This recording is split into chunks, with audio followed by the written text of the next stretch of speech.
And they're off. Sir Shone broke running from the inside with Under Surveillance.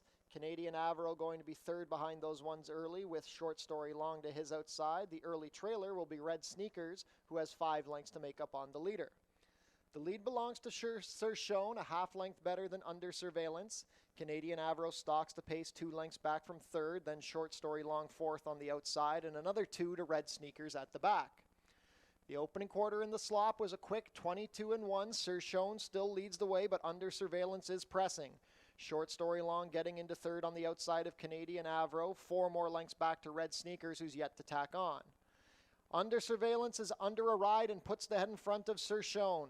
Canadian Avro moving well in third. Short Story Long still in contention on the outside as they pass the half and 45 and 4. Red Sneakers can see them all at the head of the lane. It is Under Surveillance who's put away Sir Shone and now going to have to deal with Canadian Avro. Short Story Long down the far outside, but Under Surveillance is kicking clear in the final eighth of a mile. Under Surveillance showed the speed and took the lead, getting away in deep stretch. He's going on to a 6-length win. Canadian Avro will hold second from a late charging Red Sneakers, then Short Story Long. 6 furlongs and 1:11-1.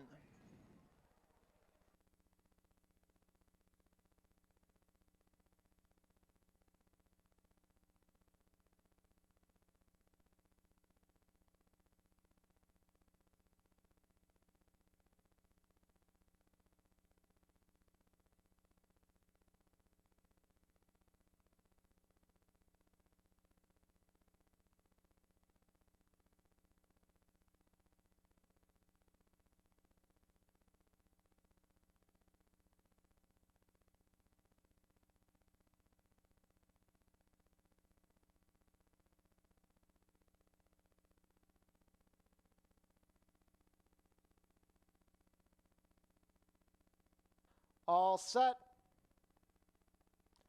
And they're off. Hixie broke well, as did MC Jackhammer. The stablemates going for the early lead with Sunyani racing in third on the outside. Palace Prince races between horses, and the early trailer is Dream On Baby. The early lead belongs to Hixie, who's opened up a length on MC Jackhammer. Palace Prince is moving into third on the inside of Sunyani, splitting horses. Trailing the field still is Dream On Baby. Hixie has opened up 2 lengths and raced the opening quarter in 22-2. Palace Prince trying to move into contention between horses with MC Jackhammer ridden along from the inside. Sunyani is 3 deep. Dream On Baby still at the back. It's still Hixie moving comfortably on the front end. He's opened up 4 lengths without being asked. MC Jackhammer under a bit of a ride from second, as is Palace Prince. Sunyani is still fourth on the far outside, and Dream On Baby trails. 45-2 at the head of the lane. It is Hixie still well on top. The threat looks like Dream On Baby trying to rally up the inside with MC Jackhammer. Palace Prince is stalled. Hixie still up by 4 with a 16th of a mile to go. Dream On Baby is closing but not making enough of a dent. Hixie going on to a gate-to-wire score. It's Hixie and Matthew Dennis by 4.5 at the wire. Dream On Baby, then MC Jackhammer and Palace Prince, 1-10-3.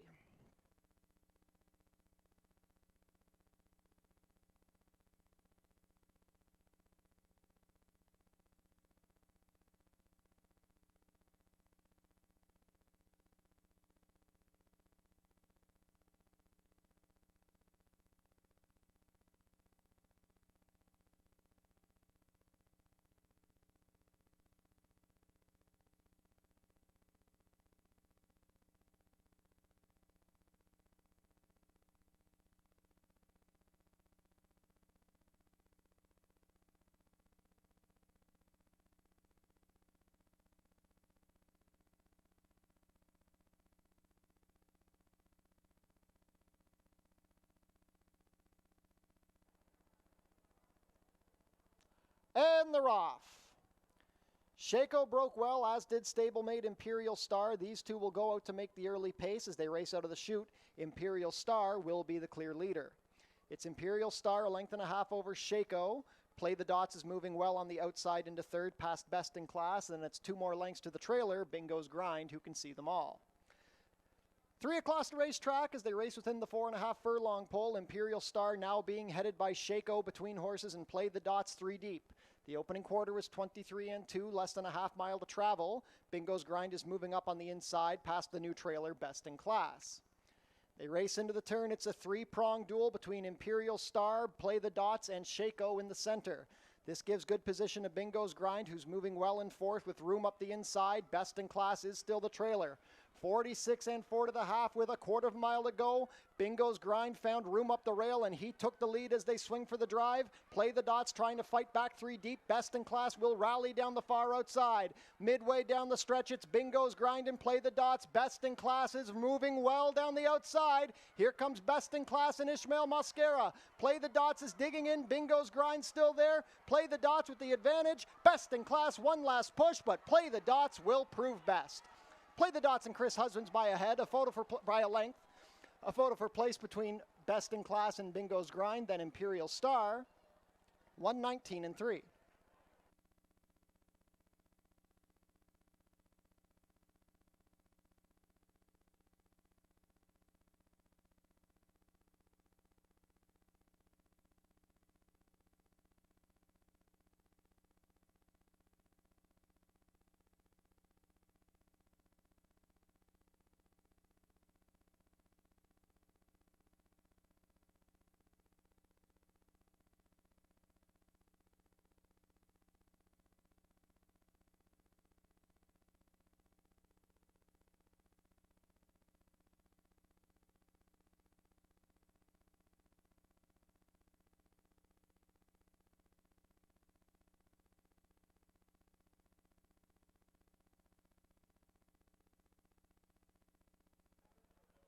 And they're off.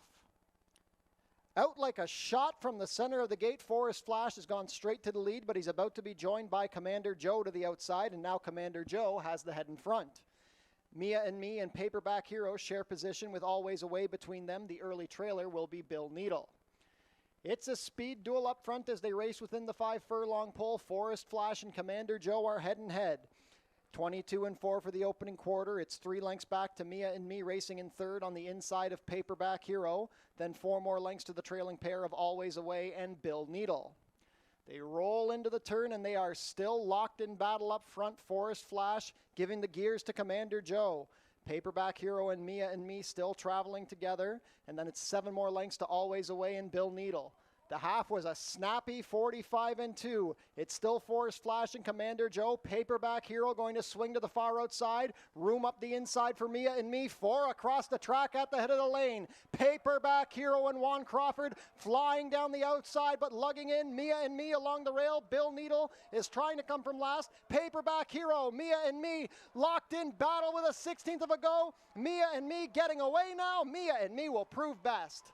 Mia and Me by 2, then Paperback Hero, Forest Flash, and Always Away, 117 and 1.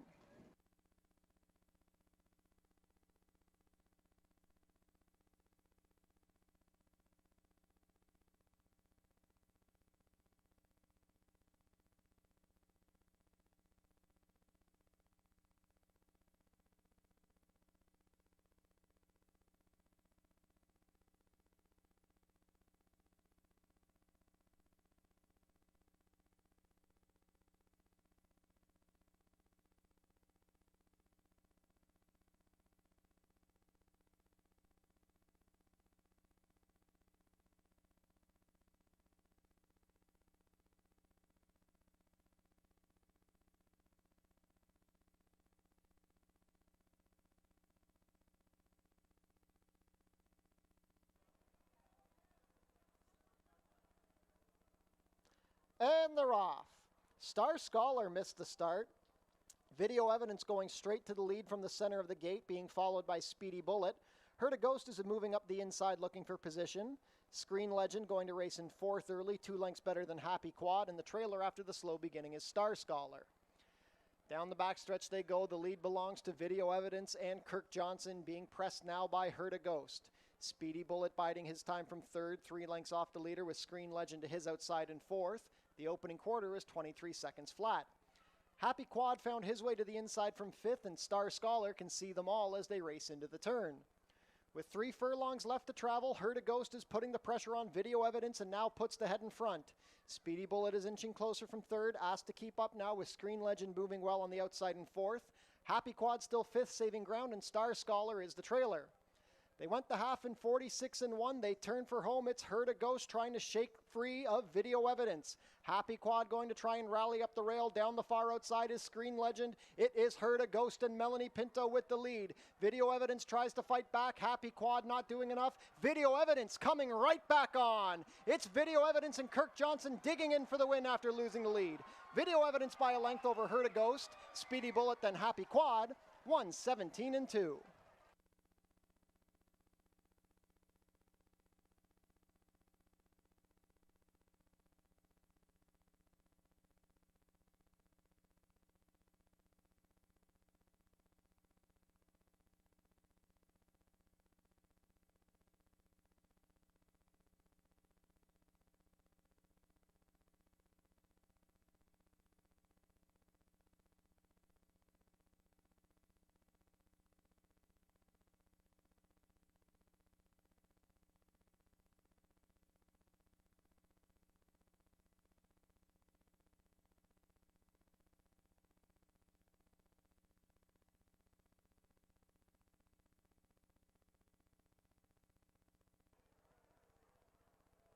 And they're off.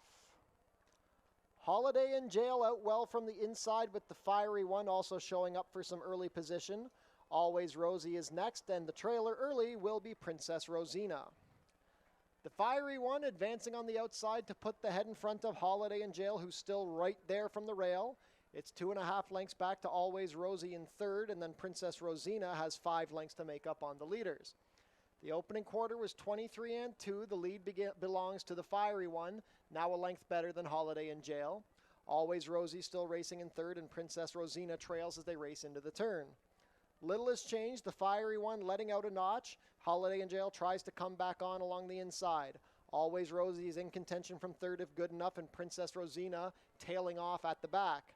Holiday in Jail fights back and puts the head back in front of the Fiery One. The half was 47-1. Always Rosie going to swing to the outside. It is still the Fiery One and Holiday in Jail, neither one giving an inch at the head of the lane. Holiday in Jail has the lead. The Fiery One still right there from the outside. It's these two with a furlong to go. Holiday in Jail still going a bit better. The Fiery One is trying but not doing enough. Holiday in Jail has opened up a length and a half. Holiday in Jail will go on to score. Holiday in Jail coming down to a 2-length score under Edgar Zenteno, then the Fiery One, Always Rosie and Princess Rosina, 6.5 and 1:20-4.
Ladies and gentlemen, welcome back to Fort Erie Racetrack for a Monday of thoroughbred racing here from Fort Erie, Ontario.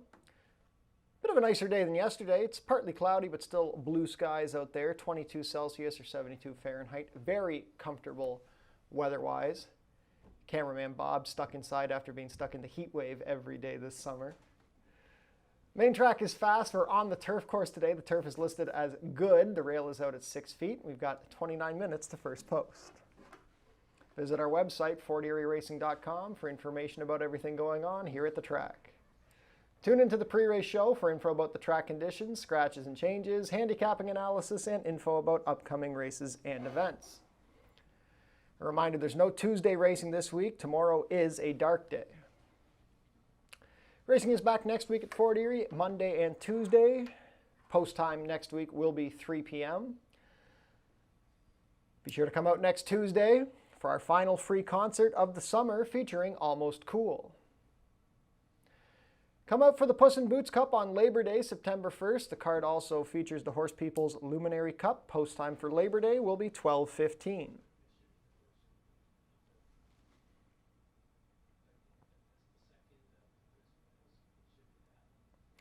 Mark your calendars. The 90th running of the Prince of Wales Stakes is coming up on Tuesday, September 9th. New this year for the Prince of Wales is the fashion contest.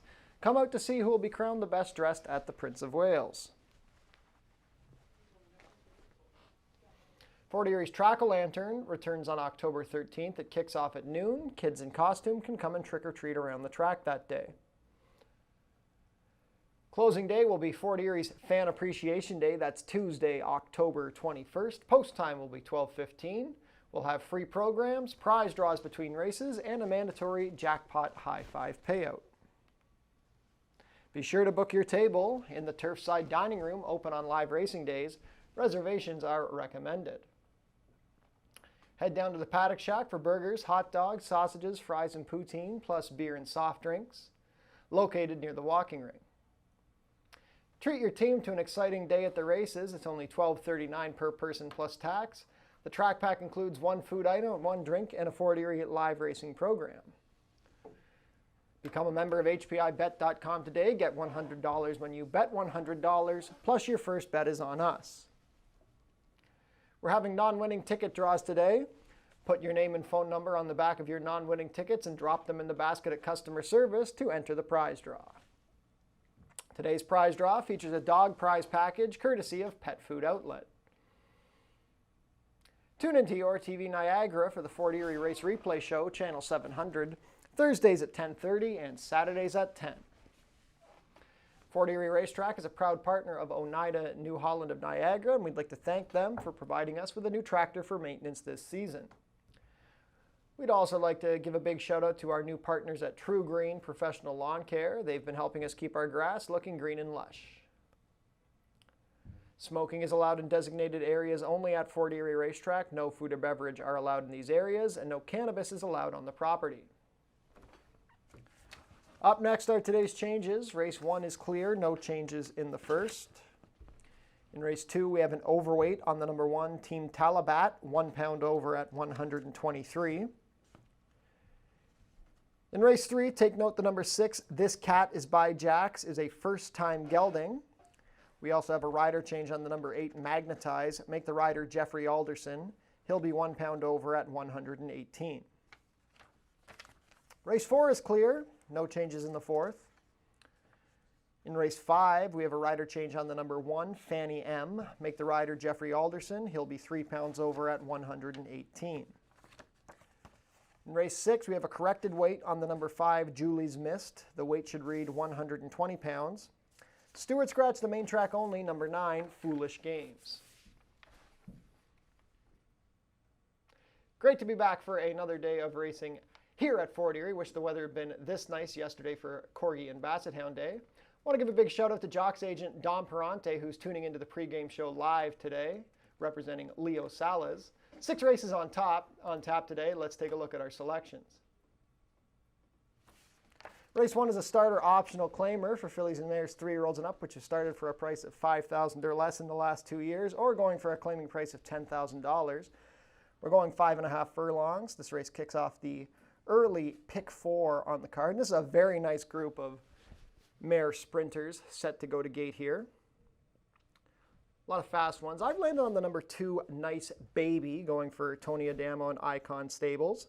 Zero Ford coming down for the ride. Nice Baby was closing nicely, got beat ahead by Silver Candace last time. Silver Candace got loose on the lead. That was on July 22nd. We're getting an extra half furlong to work with this time. Nice Baby, her record is very solid. Her only poor race at Fort Erie was the long-run thoroughbred Aftercare on Father's Day, but that was not representative of what she can do. She's a 4-time winner, ran great last time. I think this time she could get the job done. For second, the number 1, Mountain Sound, one of 2 for the John Sims barn going to gate here. Mountain Sound was last year's Horse People's Luminary Cup winner. She's a very impressive closing sprinter, has a real nice turn of foot. 5.5 is a little shorter than she wants. The last time she ran this distance, she was a length short behind stablemate Traverse in the long-run thoroughbred Aftercare. She had a nice win going 6 furlongs last time on July 5th, though.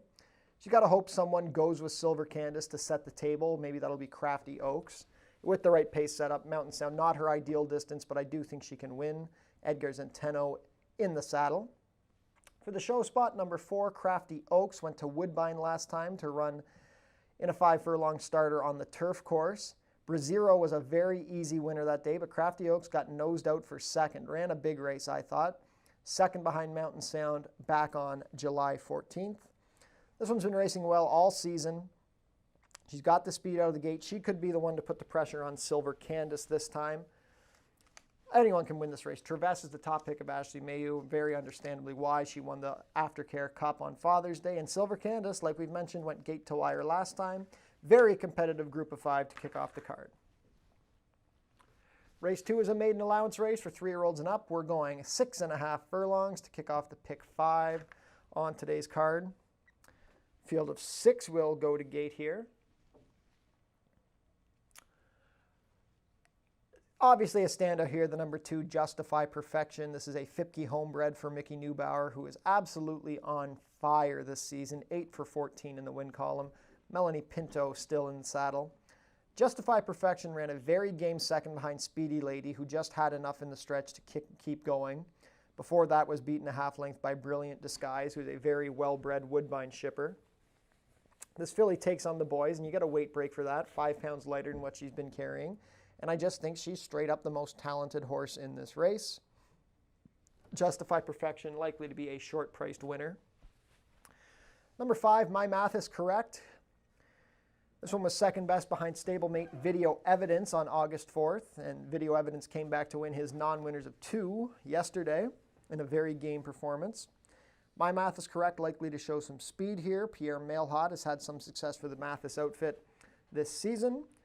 This one a logical choice if you want to go against Justify Perfection. In for third, number 3, Mulmer, debuted on the turf on July 21st, showed some speed and was second best behind the deep closing The Great PJ. Adds Lasix this time, Leo Salas in the saddle. Mulmer could improve with some experience, and we'll see how he likes the dirt. We're on the turf for race 3. It's a maiden claimer for 3-year-olds and up, going about 7 furlongs for a price of $6,250 down to $6,000. Field of 9 going to go to gate to kick off the late pick 4 on today's card. Very competitive race, I think. I've landed on the number 3, Feels Like a Killa. This is a Bruno Chickadans homebred, was up at Woodbine with Devin Gittins, now goes for Nick Malini Jr. and Edgar Zenteno. Ran for $15,000 last time, made a bit of an early move going into the far turn and flattened out. Before that was beaten 4.5 for $15,000 on the Woodbine inner turf. So we know turf is fine for this horse. He just needs this class relief, getting in for $6,250 down here. He's drawn well. Zenteno and Malini are a potent combo here. I think this is the right spot for Feels Like a Killa. Number 5, Calling Home, another one coming down from Woodbine, comes out of the same race as Feels Like a Killa. He was 9th by 13 lengths that day. Another one who had a wide trip. Sal is going to ride this one for Dale DeRusso, who's had a win at the meet with a Woodbine shipper. Calling Home should appreciate the class relief. For the show spot, number 7, British Sea. He was bothered badly going into the opening turn last time on August 4th. Probably was the best horse in the race, all things considered. Third beaten a length and a half, and again, all that early trouble. Unfortunately, the 7-hole, you could still get a tough post from here, a tough trip from here. Austin Adams, get the 5-pound break coming down to ride this one for Roy Agostino and Michael Bellissimo. Also have to give a shout out to the 9 final Run for Love, who's been very consistent this season. His only poor race was his first start of the season in the Sprint into Summer Cup. Ran a big race on the turf on August 4th. Tough post, but if Chris Husbands can get a trip, final Run for Love could hit the money again. Race 4 is a claiming race for fillies and mares 3-year-olds and up, which have not won a race this year or never won 4. It's a 5-furlong sprint for a price of $5,000 down to $4,750. Last chance to play a pick 3 on the card.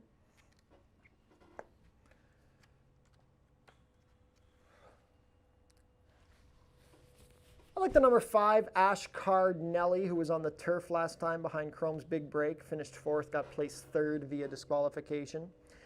Finished up pretty well, but I definitely think the dirt is what this one wants. She is 3 for 6 over the Fort Erie dirt. A very nice win at this level on July 8th, going gate to, or not gate to wire, stock the pace, and then pounced on the turn, kick clear. Kevin Buttigieg trains this homebred for Colebrook Farms. Deshaun Gaskin, looking for his first win of the meet. I think this is a good group for Ash Carnelli. Number 2, Super Cop, claimed for $10,000 on July 14th. Came back 8 days later in a starter optional 12.5 and just was not much of a threat. Silver Candace, nice baby. That was a tough group. And the Jeff Voice operation, they know how to win and they're wasting no time. They plunge this one in for the $5,000. They even take the 2 pounds, $4,750. Got to do what you got to do. Super Cop on the class plunge could get the rebound. Number 6, Signature Ring, tried to go gate to wire, but got tired in late stretch last time on July 7th. That was for $8,000. That race was won by Julie's Mist. Also had next out winner Dreaming of Hope. Won at this level on June 10th. Again, aggressively spotted. Ran well for 8, dropping right in for 5. This is a horse who's won 5 out of 8 on the Fort Erie dirt. Tough to knock that. She has the speed from the outside. Chris Husbands had a big day yesterday. Signature Ring definitely in with a shot. The 9-5 morning line favorite. Race 5 is an allowance race for 3-year-olds and up, which have never won 3. 6.5 the distance. Nice field of 9 set to go here to kick off the late double. I think it's a very competitive bunch. I've landed on the number 5, Le Grand Garçon, but you can see when I say competitive race, me and Ashley have gone very different directions here. Le Grand Garçon, his last 2 races, has finished really nicely. Just hasn't been good enough. Last time got beat by OK Speedy, who was a heavy favorite. Before that, If You Insist. I just think eventually things are going to fall apart enough for Le Grand Garçon to get up and win. Leo Salas retains the mount for owner-trainer Tom Steer. Number 8, People Are People. This was the Sprint into Summer Cup winner on opening day. After that, they went to Woodbine to try a 15 non-2, and he ran second. And then, as Adamo often does, they dropped him in for 8,000 non-winners of 2 down here. He won comfortably at 25 cents on the dollar and got claimed. Mathis and Bruno have this one now. Crawford going to keep the mount. He has some speed out of the gate. He's stretching out from 5.5. Definitely looks competitive at the 8 as the non-winners of 3 allowance level. This is done you definitely want to have on your tickets. In for the show spot, I've gone to the number 7, So-Called Vacation. This is another one going off the claim for Icon, or from Icon. Scott Fairley's Ace Racing Stable claimed this one back, and they've given him into the hands of Pat County Jr. They had a win together yesterday with Under Surveillance. This one won his 75 non-2 at Woodbine last time on July 25th in a game performance. Before that was second in allowance here behind If You Insist, who came back to win again. He's just in good form. We showed 2 starts ago he can handle the dirt. At Woodbine back in May, he was second going 7.8, so I don't see why he couldn't run well going 6.5 here. Deshaun Gaskin rides this one, So-Called Vacation. 9-2 doesn't seem like a bad price on him in this wide open bunch. Last race of the day, race 6 is a starter optional claimer for fillies and mares 3 and up, which have gone for $5,000 or less in the last 2 years, or a price of $10,000. We're going about 7 furlongs on the turf course. Jackpot High Five starts fresh here. Field of 8 set to go. I've gone to the number 6, Turf and Surf. Turf and Surf beat the boys for $5,000 on July 14th, was claimed that day, came back 8 days later in a $10,000 condition claimer, and rallied to win again. This is a really nice turf horse. She loves this course, and she's just confident right now. She's finding enough in the stretch. She's doing what she has to do to win. Melanie Pinto and Mike Blake have been performing very well together. Turf and Surf, I definitely think, has a shot to go 3 in a row. Number 4, Emerald Lake. Had the lead, but just couldn't hold off Turf and Surf last time. She's only made 2 starts so far this season, once at Woodbine and once here.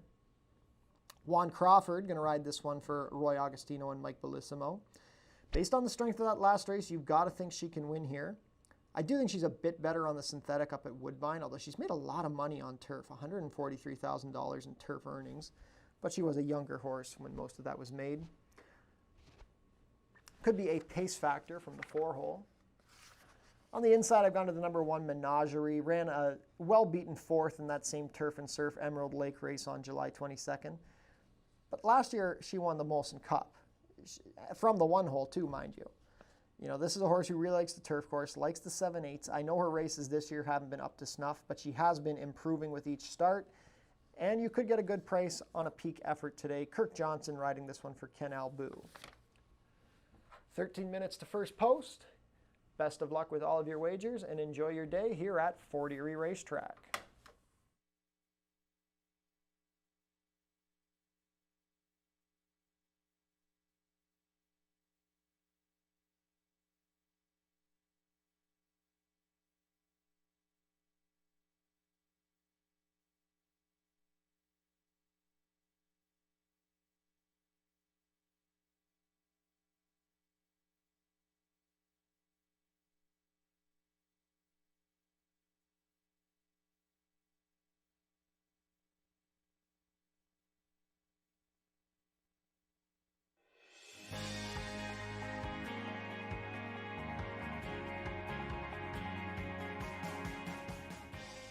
It's easy to make a bet on HPIBet.com.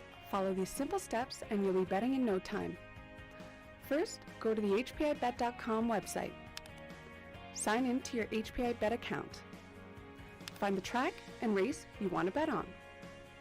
Click on the Place Bet button. Click on the bet type you want to wager with. Click on the amount you want to wager. Click on the horse you want to wager on. Click on the green Place Bet button.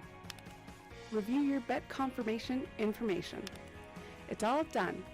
Remember, all this can be done on most mobile devices. Now cheer on your pick to victory.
field is making their way on track for today's first race.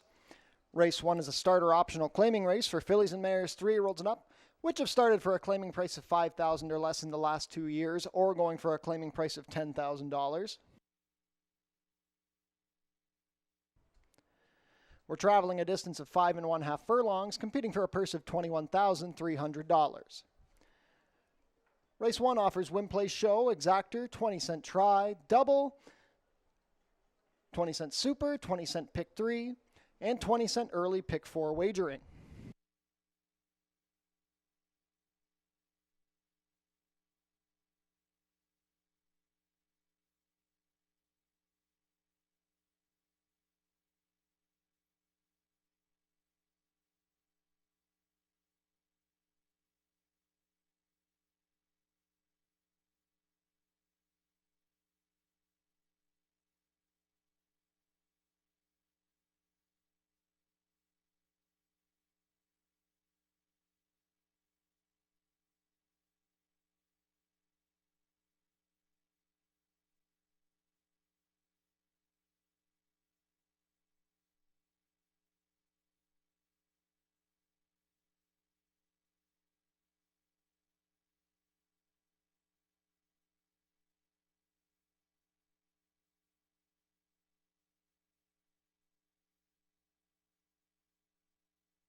Race 1 post parade, number 1 is Mountain Sound. Edgar Zenteno riding for John Sims, who owns in partnership with Denise Carpenter. Number 2 is Nice Baby. Zerrell Ford rides. Tony Adamo trains for Icon Racing Stables. Number 3 is Traverse. Amanda Vandermeersch in the saddle for trainer John Sims and owner Deborah Fletcher.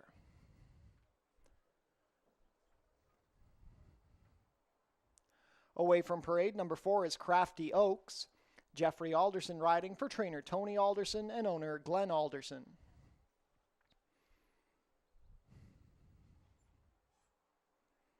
Completing the field, number 5, Silver Candace. Kirk Johnson has the call for trainer Julie Mathis and owner David Mathis. 4 minutes to post for race 1, 20-cent early pick 4 begins here.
Starting gate moving into position. Last call to get your race 1 wagers in. There's 1 minute to post for the first.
Race 1 field is behind the starting gate. It is now post time. They've loaded Crafty Oaks first with Jeffrey Alderson. Even money favorite is number 1 Mountain Sound. She'll come up next with Edgar Zenteno.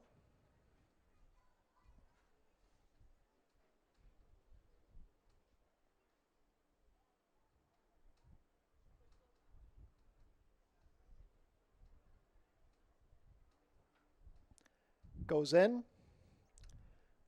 Nice Baby and Zerrell Ford.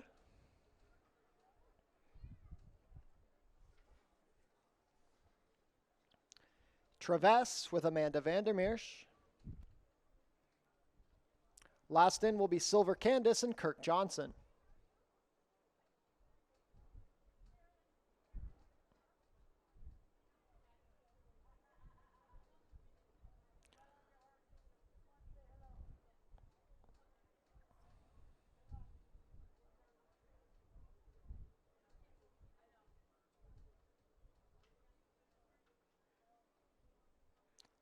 All set.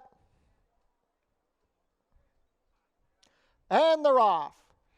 Mountain Sound out a bit slowly. Silver Candace hustled from the outside with Nice Baby. Between horses, Crafty Oaks and Traverse is right there. These 4 going to make the pace, but Silver Candace is the quickest out and she leads a length.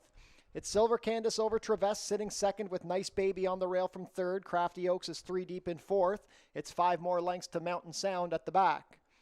They race into the turn and Silver Candace is shaken a length and a half clear now after a quarter in 22-1.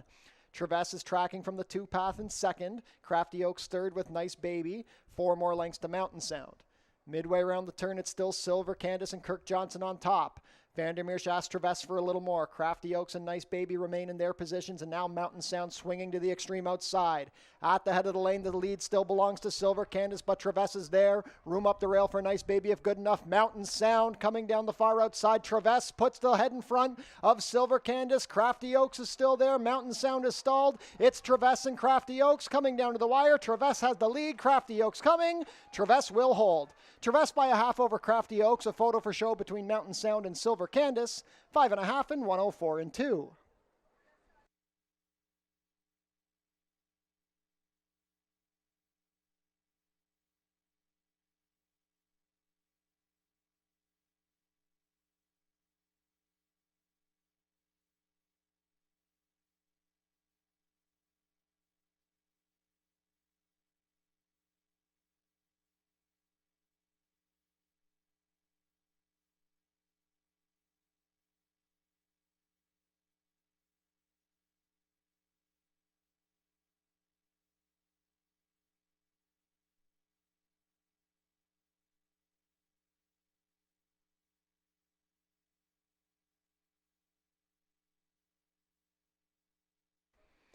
Unofficial in race 1, the winner is number 3, Traves. Second is the 4, Crafty Oaks.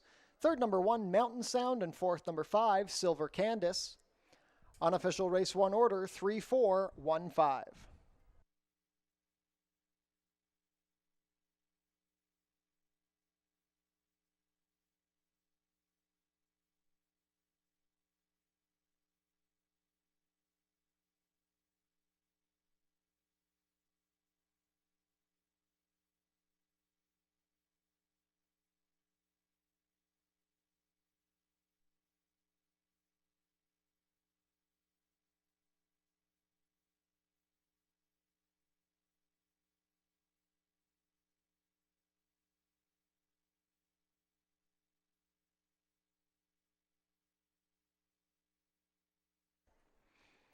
Now returning to the winner's circle, the unofficial winner of today's first race, number 3, Traves.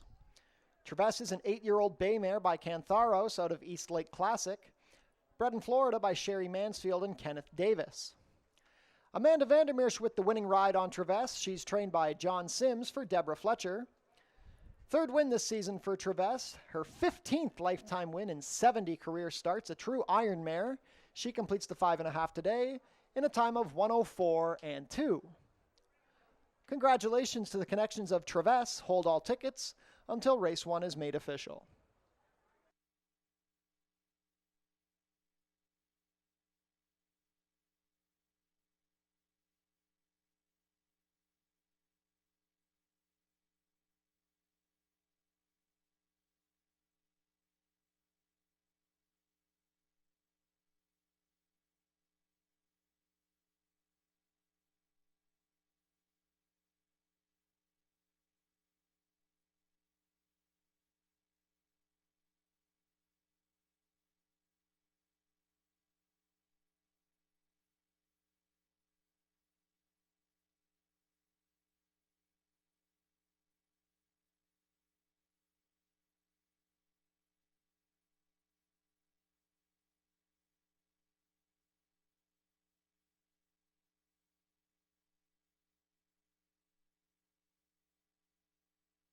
Race 1 is now official.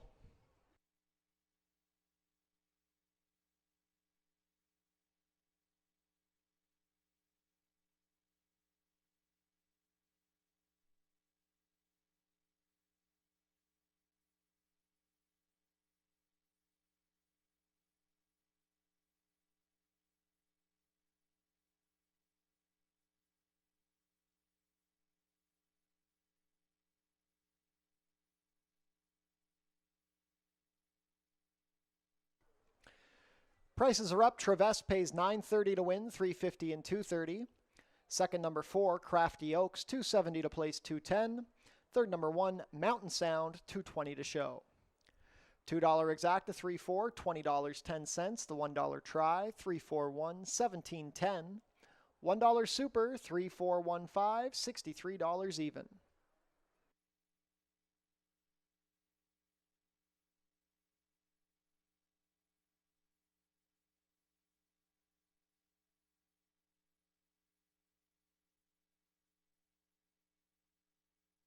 And we're having another non-winning ticket draw here today at Fort Erie. Put your name and phone number on the back of your non-winning ticket. Drop it in the basket at customer service to enter the prize draw. Today's prize draw features a dog prize package courtesy of Pet Food Outlet.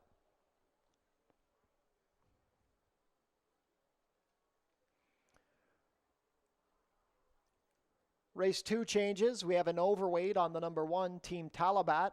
1 pound over at 123. 18 minutes, now 17 minutes to post for race 2.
Race 2 going to kick off our pick 5 sequence, 6.5 furlongs here on the main track, maiden special weight competition.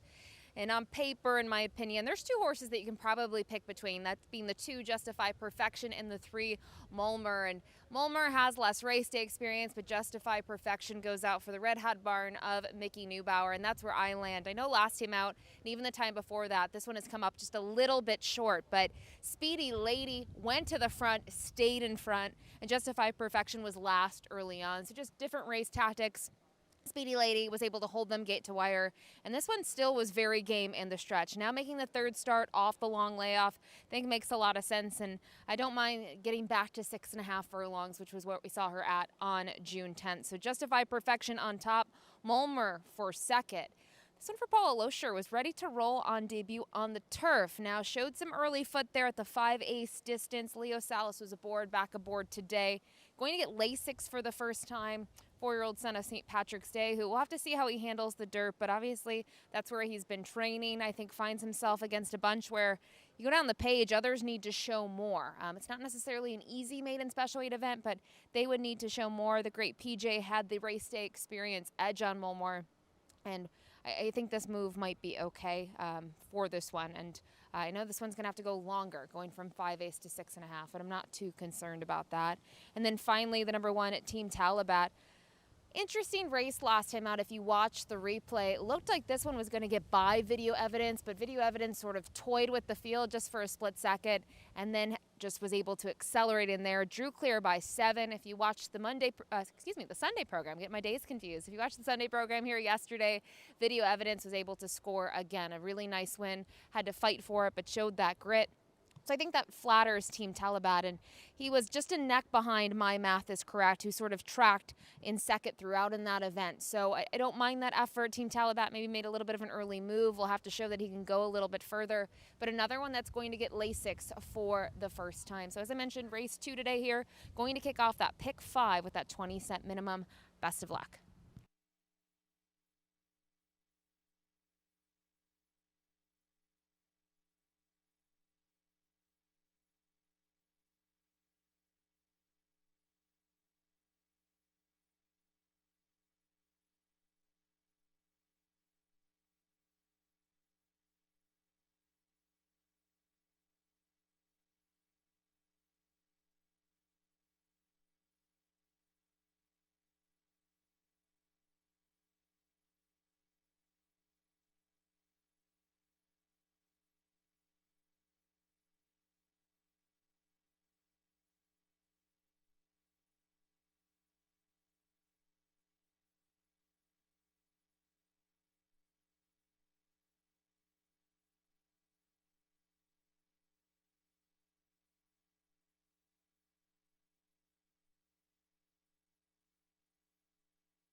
Field is making their way on track for today's second race. Race 2 is a maiden allowance race for 3-year-olds and up, going a distance of 6½ furlongs, competing for a purse of $21,600. Race 2 offers win, play, show, exactor, 20-cent try, double, 20-cent super, 20-cent pick 3, and 20-cent pick 5 wagering.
Race 2 post parade, number 1 is Team Talabat. Mark Lee Buchanan riding for trainer Corey McChesney and owner Canny Ing. Number 2 is Justify Perfection. Melanie Pinto has the call. Mickey Neubauer trains for Charles Fipke. Number 3 is Mulmer. Leo Salas riding for trainer Paula Loescher and owner Sergio Magrin. Number 4 is Come to the Dark Side. Kirk Johnson rides for trainer Julie Mathis and owner Bruno Schickadans. Number 5 is My Mathis Correct. Pierre Mailhot rides. This one also comes for the Julie Mathis barn, owned by David Mathis. Completing the field, number 6, I Like It When It Snows. Chris Husbands riding for trainer Doug Carter, who owns with Terry Carter. Pick 5 wagering starts here in race 2.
Race 2 field set to head behind the starting gate. It is now post time. 4 to 5 on the number 2, Justify Perfection, with 5 to 2 support coming in on the number 3, Mulmer. This race kicks off the pick 5 on today's card.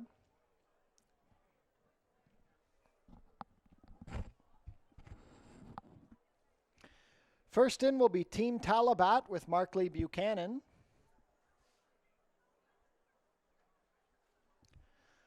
The filly, Justify Perfection, and Melanie Pinto. Mulmer with Leo Salas. Come to the Dark Side and Kirk Johnson. The gray, My Math is Correct, with Pierre Mailhot. Last up will be I Like It When It Snows and Chris Husbands.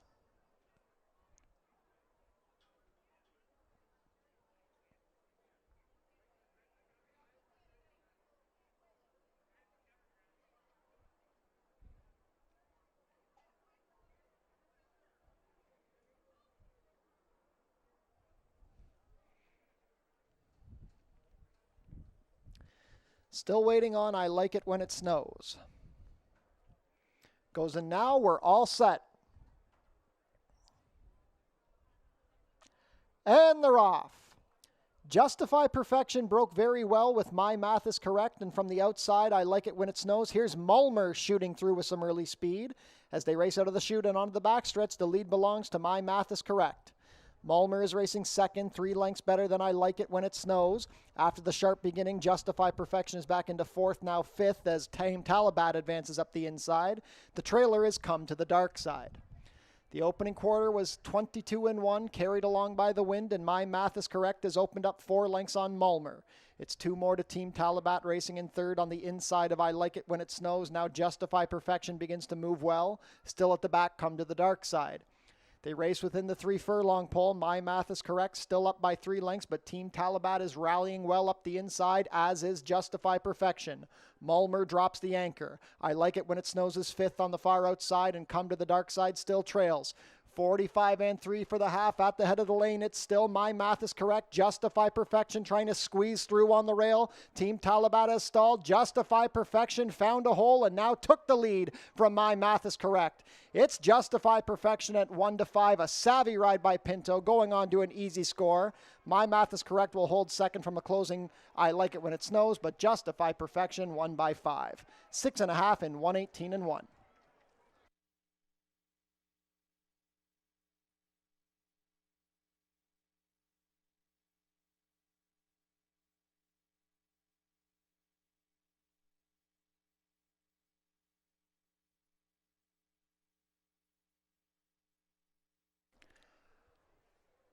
Unofficial in race 2, the winner is number 2, Justify Perfection. Second is the 5, My Math is Correct.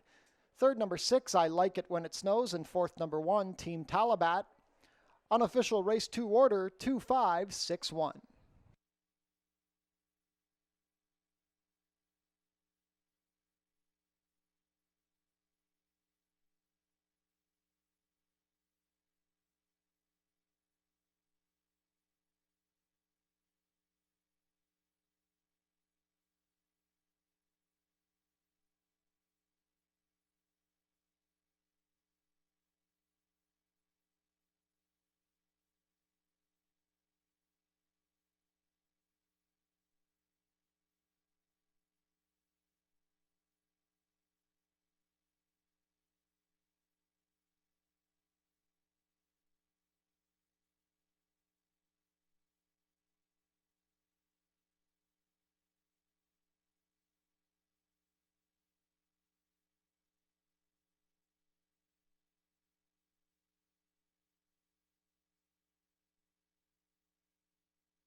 Now returning to the winner's circle, the unofficial winner of today's second race, number 2, Justify Perfection. Justify Perfection is a 4-year-old chestnut filly by Justify out of Silent Perfection, a homebred in Kentucky for Charles Fipke. Melanie Pinto gives a rail skimming ride to get the win for trainer Mickey Neubauer.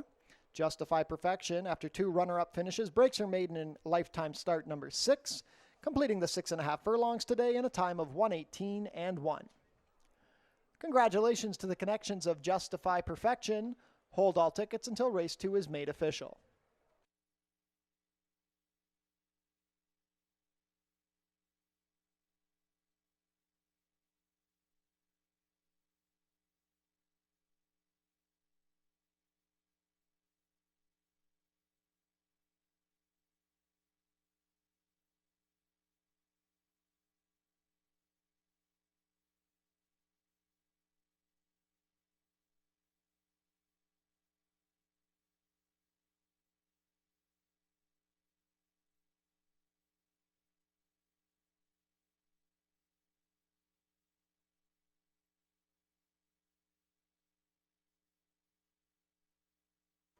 Race 2 is now official.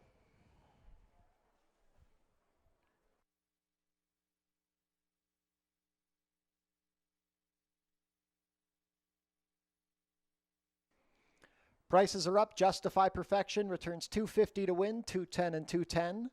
Second was the 5, My Math is Correct, $370 to place, $260. Third, number 6, I Like It When It Snows, $340 to show. $2 Exacta, $2.5, $6.90. The $1 Try, $2.56, $12.65. $1 Super, $2.561, $33.45. And the $2 Double, $3.2, $14.10.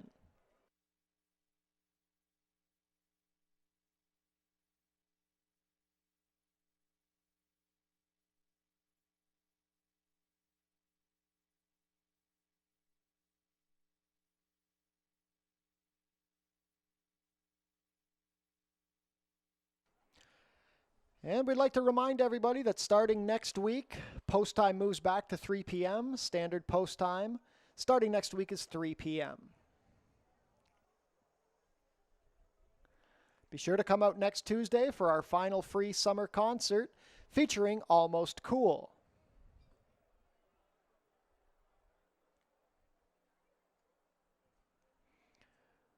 Race 3 changes. Take note that the number 6, This Cat Is by Jax, is a first-time gelding. We have a rider change on the number 8, Magnetize. She'll be ridden by Jeffrey Alderson. He'll be 1 pound over at 118. 17 minutes to post for race 3.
Race 3 kicks off the late pick 4. It's our first of 2 turf events on the program and about 7 furlongs. It's a maiden claiming event, and these horses are in for the tag of $6,250. And really tough race. If you're actually playing the late pick 4, it's a really great sequence. We have our 3 biggest fields involved in that.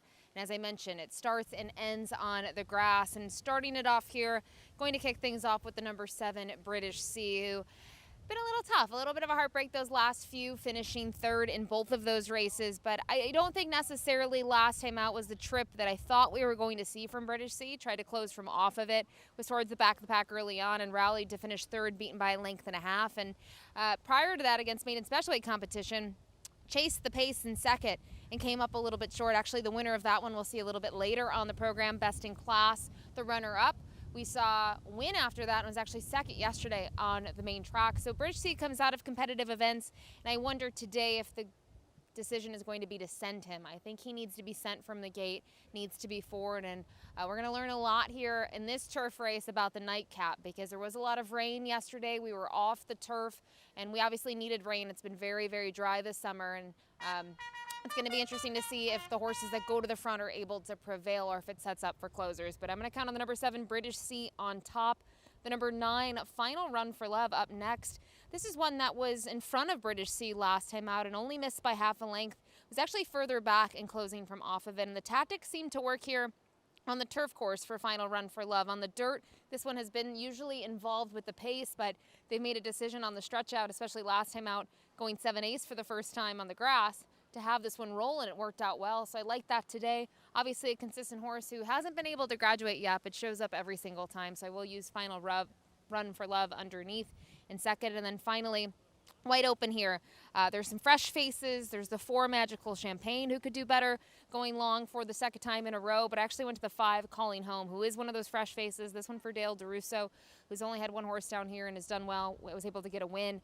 Just comes out of tougher races, right? Been in for $14,000 in that last outing, drops in for $6,250, cuts back in distance. I think that is key as well, was going a mile and a 16th on the inner at Woodbine, and maybe the class relief is enough to get the graduation score here now in the 7th career start. But a really wide open event here.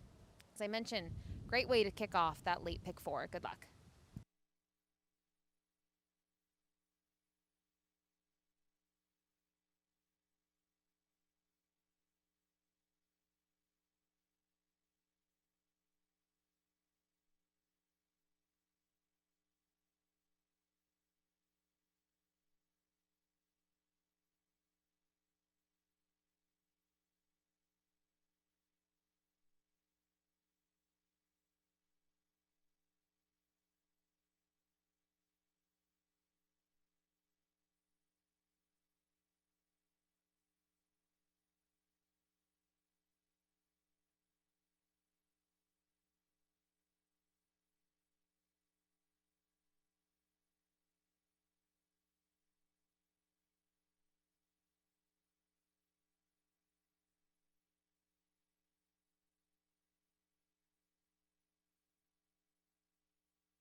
Field is making their way on track for today's 3rd race. Race 3 is a maiden claiming race for 3-year-olds and up. We're going for a claiming price of $6,250 down to $6,000, traveling a distance of about 7 furlongs over the turf course, competing for a purse of $18,900. Race 3 offers win, play, show, exactor, 20-cent try, double, 20-cent super, 20-cent pick 3, and 20-cent late pick 4 wagering.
Race 3 post parade, number 1 is Reggie Boy. Juan Crawford has the call for trainer Richard Davis and owner Hesty Sport Incorporated. Number 2 is Nino de Mama. Matthew Dennis in the saddle for trainer Christina Roberts and owner Christina Anne-Marie Mills. Number 3 is Feels Like a Killa, racing for Bruno Chickadans. Edgar Zenteno rides for trainer Nick Malini Jr. Number 4, Magical Champagne. Amanda Vandermeer's pilots for trainer Steve Cathcart, who owns in partnership with Joseph Roberto, Guy Robert Blair, and Dan Blair. Rusty Wood Stable owned the number 5, Calling Home. Leo Salez rides for trainer Dale DeRusso. Number 6 is This Cat Is by Jax. Pierre Mailhot riding for trainer Julie Mathis and owner Bruno Chickadans. Number 7 is British Sea. Austin Adams in to ride for trainer Roy Augustino and owner Michael Bellissimo. Number 8 is Magnetize. Jeffrey Alderson picks up the mount for trainer Paula Loescher and owner Wanda Sue Jones. Completing the field, number 9, Final Run for Love. Chris Husbands rides for trainer Bill McMahon and owners Janelle McMahon and Amanda Ezra. 1 minute to post for race 3. Late pick 4 wager starts here. We are on the turf.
Starting gate taking position on the turf course. Not much time left to get your race 3 wagers in. Late pick 4 wager starts here. 2-1 favoritism on the number 7, British Sea. 7-2 support on the 9, Final Run for Love. And 4-1 on the number 5, Calling Home. Competitive group to kick off the late pick 4 on today's card.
Field for race 3 is behind the starting gate. It is now post time. 9 maiden claimers to go a circuit of the Border Oval turf course. First in is Reggie Boy and Juan Crawford. Nino de Mama and Matthew Dennis to gate 2. Feels Like a Killa makes his Fort Erie debut under Edgar Zenteno. Magical Champagne looks to give Amanda Vandermeersch a double on the card.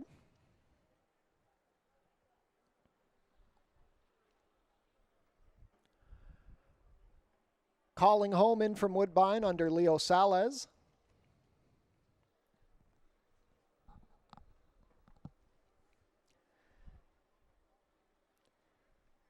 This Cat is by Jax, Pierre Mailhot.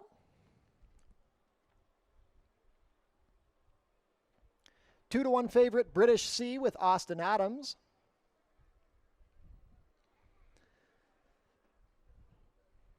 The mare Magnetize, fractious behind the gate, currently sands the rider.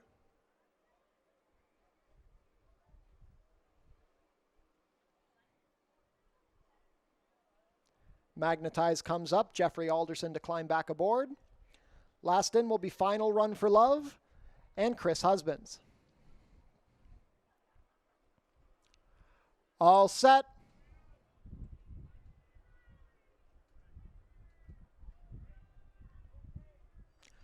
And they're off. Final Run for Love out well from the outside, British Sea, and here comes This Cat is by Jax, sent for the early lead. The pace being made by This Cat is by Jax with British Sea second on the outside. It's a stack of 3 next, Reggie Boy, Magical Champagne, and parked wide is Magnetize. Feels Like a Killa races in mid-pack between Final Run for Love and Nino de Mama. The trailer is Calling Home. 8 lengths front to back as they turn into the backstretch. The pace still being set by This Cat is by Jax, being pressed by British Sea. It's 2 more lengths to Reggie Boy sitting in third on the inside of Magical Champagne as they pass the quarter in 24-1. Racing in fifth on the outside is Feels Like a Killa with Nino de Mama and Magnetize. Then Final Run for Love, and still at the back is Calling Home. This Cat is by Jax, up a length over British Sea. A 3-wide advance from Magnetize with Reggie Boy still on the inside and Magical Champagne between horses. Nino de Mama being shuffled back. Final Run for Love trying to get going wide, passing Feels Like a Killa, and still at the back Calling Home starts to gather momentum. The half was 48-2. British Sea puts the head in front of a stubborn This Cat Is by Jax. Final Run for Love rallies into third. Calling Home also moving well down the far outside. They swing for the drive. It's British Sea. Final Run for Love going to try and come down the far outside. This Cat Is by Jax is still there. Final Run for Love puts the head in front of British Sea and kicks clear by a length. It's Final Run for Love and Chris Husbands. Calling Home is flying down the outside, but he's not going to get to Final Run for Love. Final Run for Love by 2.5 over a closing Calling Home, then British Sea and This Cat Is by Jax. 1:28-2.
Unofficial in race 3, the winner is number 9, Final Run for Love. Second is the 5, Calling Home. Third, number 7, British Sea. And fourth, number 6, This Cat Is by Jax. Unofficial race 3 order, 9-5-7-6.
Now returning to the winner's circle, the unofficial winner of today's third race, number 9, Final Run for Love.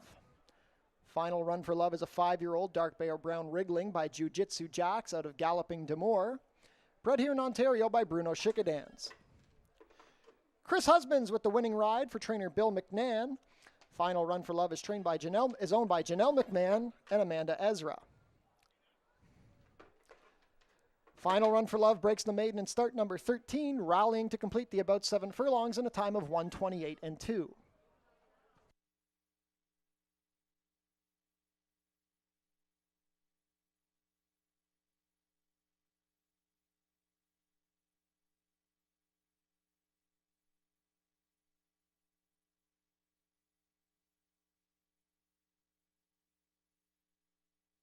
Stewards have the inquiry sign posted looking at the start of the number 4, Magical Champagne. Once again, that is a Stewards General Inquiry at the start of race 3 looking at the number 4, Magical Champagne. This does not affect your unofficial top 4. Congratulations to the connections of Final Run for Love. Race 3 inquiry is ongoing. Hold all tickets.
Steward's inquiry has concluded there will be a disqualification, though it does not affect the unofficial top 4.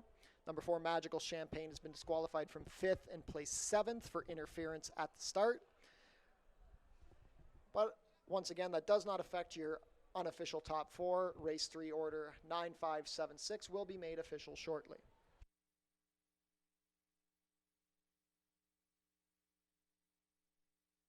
And race 3 is now official.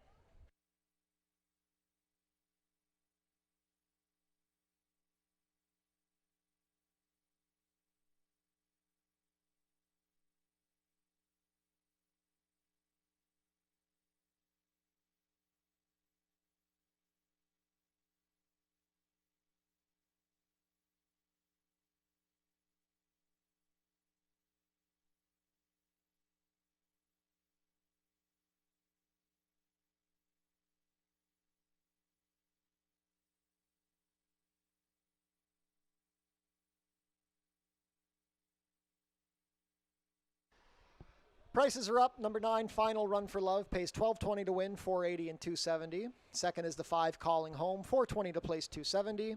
Third, number 7, British Sea, $2.40 to show. $2 Exacta, $9.5, $46.70. The $1 Try, $9.57, $53.60. $1 Super, $9.576, $632.60. $2 Double, $2.9, $13.90. And the $1 Pick 3, $38.35.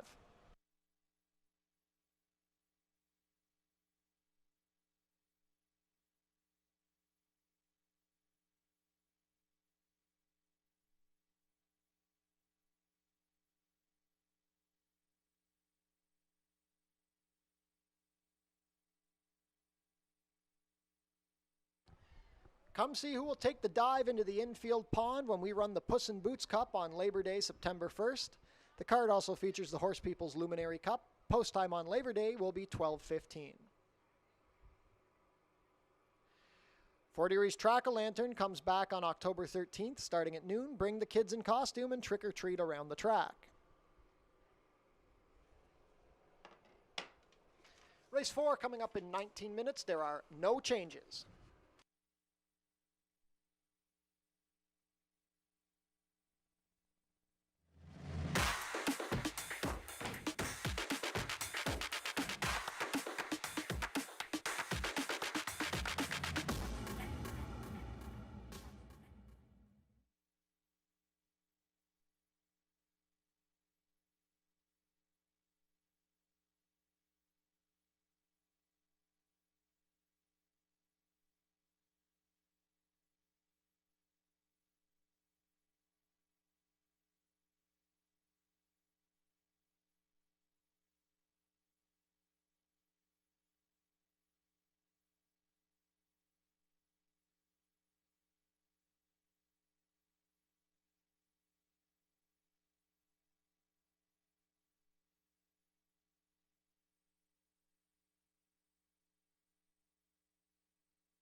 Ladies and gentlemen, Leo Salas will be off his remaining mounts on today's card. We have rider changes to announce here. In this race 4, number 1, Easy Access. Easy Access will now be ridden by Matthew Dennis. Still awaiting a rider on the number 5, Le Grand Garçon in race number 5. Leo Salas off his remaining mounts. Race 4, number 1, Easy Access. Put Matthew Dennis on. Race 5, number 5, Le Grand Garçon, rider to be announced.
Race 4 up next, a $5,000 claiming event for the fillies and mares that have not won a race in 2025 or have not won 4 races in their career.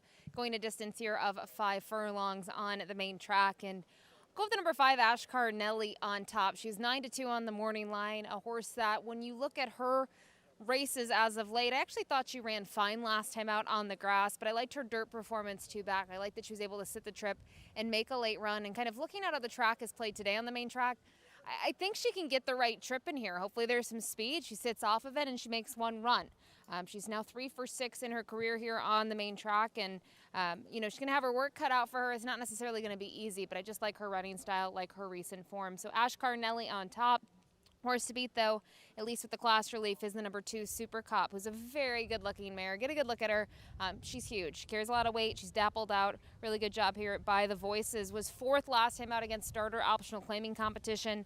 She was claimed for $10,000 two back. She wasn't in for the tag last time out, and she's in for $4,750. That, to me, is kind of why I don't want to use her here on top. She's going to be a short price on the class relief alone, and she's been 4th best in those last 2. I loved her effort, though, on the grass. I actually liked her 4 starts back as well when she was 2nd behind Getting Ahead, who is now her stablemate. So we'll see what Super Cop can do, but for me, going to be too short of a price here to endorse on top.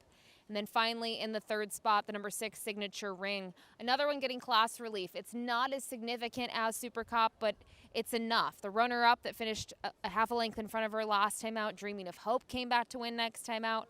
And Signature Ring does get the benefit here of the outside draw. She's going to be forward. She's going to try to see maybe how far she can go on the front, see if she can prevail. I will say cutback should also help her going to 5A. She's raced at 6 furlongs, which was kicking off her campaign this year where she wasn't in for the tag. And then you can see last time out she had to go 5.5.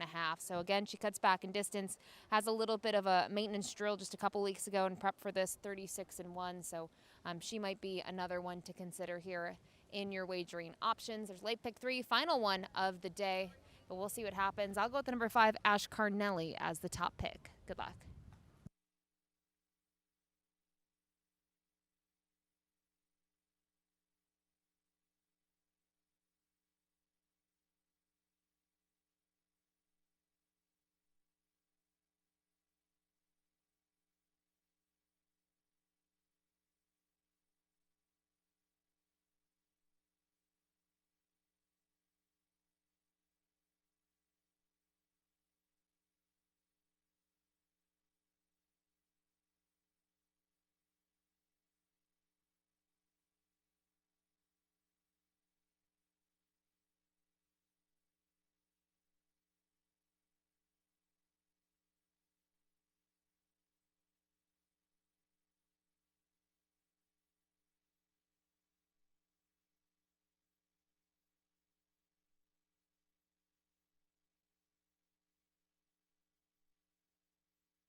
Field is making their way on track for today's 4th race. Race 4 is a claiming race for fillies and mares 3-year-olds and up, which have not won a race in 2025 or which have never won 4 races. We're going for a claiming price of $5,000 down to $4,750. Traveling a distance of 5 furlongs, competing for a purse of $15,750. Race 4 offers win, place, show, exactor, 20-cent try, double, 20-cent super, and 20-cent pick 3 wagering.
Race 4 post parade, number 1 is Easy Access. Matthew Dennis picks up the mount for trainer Joe Humber and owner Rosalie Raphael. Number 2 is Super Cop. Edgar Zenteno rides for trainer Jeff Voice and owners Robin Voice and Melinda Schuett. Number 3 is Nicole's Song. Alexis Sanchez riding for trainer Joe Humber and owner Tessa Passero. Number 4 is More Savvy. Pierre Mailhot riding for trainer Ken Smith and owner Radcliffe Racing Stable. Number 5 is Ash Carnelli. Deshaun Gaskin will pilot for trainer Kevin Buttigieg and owner Colebrook Farms. Completing the field, number 6, Signature Ring. Chris Husbands riding for trainer Julie Mathis and owner Bruno Schickadans. 3 minutes to post for race 4. Final chance to play a pick 3 on today's card.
Starting gate moving into position. Not much time left to get your race 4 wagers in.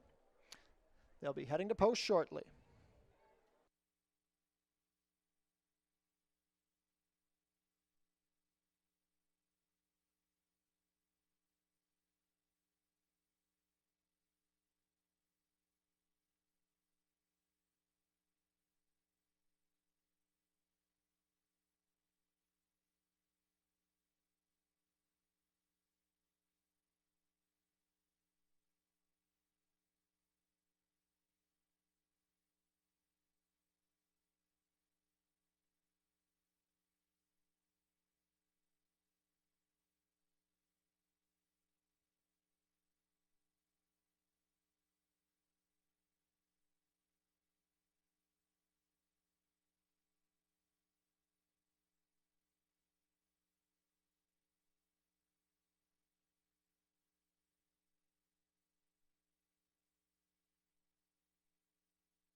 Race 4 field is behind the starting gate. It is now post time.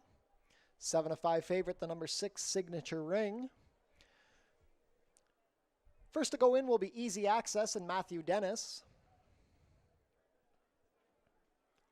9-5 on Super Cop with Edgar Zenteno on the class drop.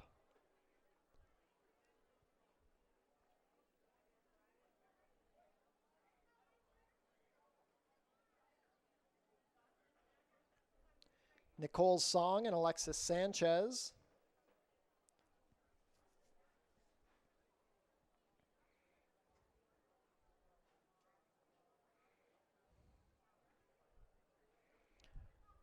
More Savvy, Pierre Mailhot. Ash Carnelli with Deshaun Gaskin. Last in will be Signature Ring and Chris Husbands. All set.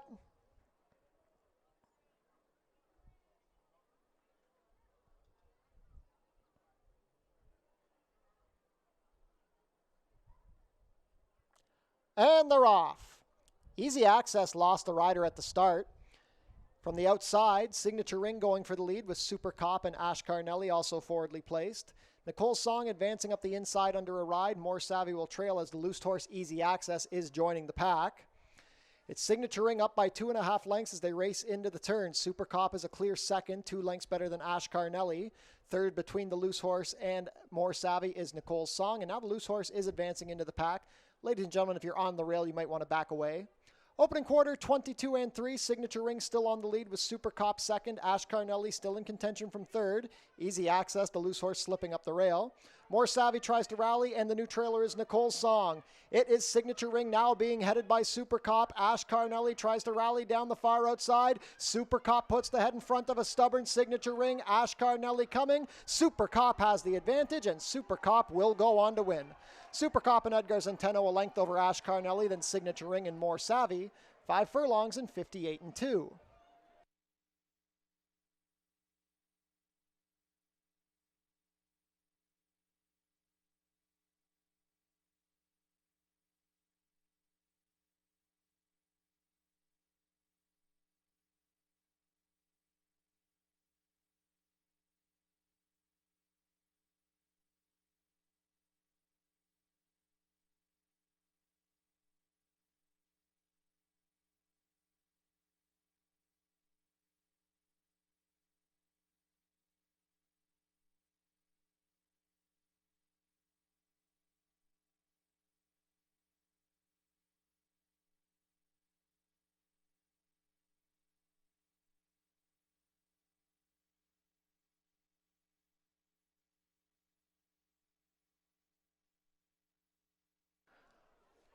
Unofficial in race 4, the winner is number 2, Super Cop. Second is the 5, Ash Carnelli. Third, number 6, Signature Ring. And fourth, number 4, More Savvy. Unofficial race 4 order, 2-5-6-4.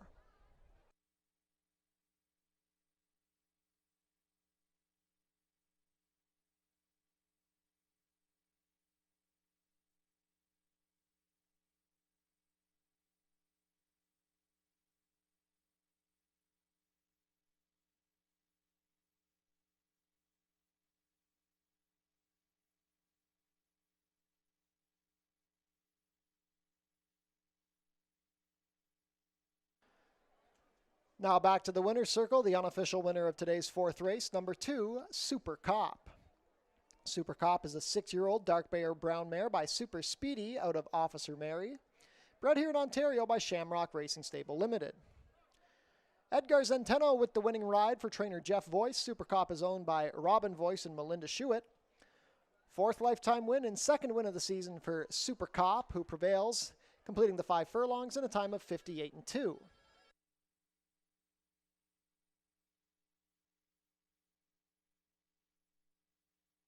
Congratulations to the connections of Super Cop. The stewards have lit the inquiry sign. They're looking into the start of the number 1, Easy Access. Stewards inquiry looking into the start of race 4. Hold all tickets.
Stewards have determined that the number 1 Easy Access did receive a fair start, was the cause of her own problems, so there will be no change. All race 4 runners received a fair start. Race 4 order 2564 will be made official shortly.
Race 4 is official. Prices are up. Super Cop pays $5.60 to win, $3.20 and $2.10. Second, number 5, Ash Carnelli, $3.40 to place, $2.10. Third, number 6, Signature Ring, $2.10 to show. $2 Exacta, $2.5, $12.50. The $1 Try, $2.56, $8.80. $1 Super, $2.564, $39.95. $2 Double, $9.2, $18 even. $1 Pick 3, $19.60, and the $1 Early Pick 4, $112.15.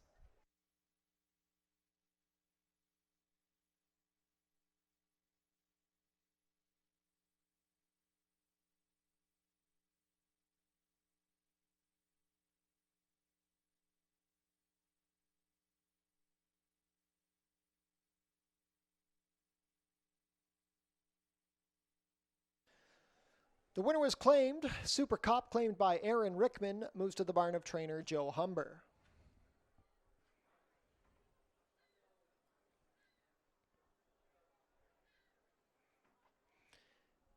And we'd like to wish a very happy birthday to John Dubinsky. Happy birthday, John, from all of your friends and family here at Fort Erie Racetrack.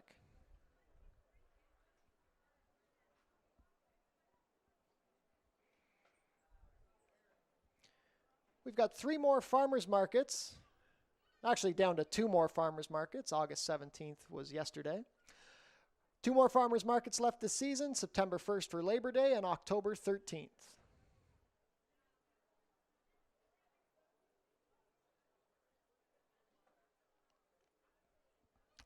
Race 5 changes. A rider change on the number 1, Fanny M. Make the rider Jeffrey Alderson, 3 pounds over at 118.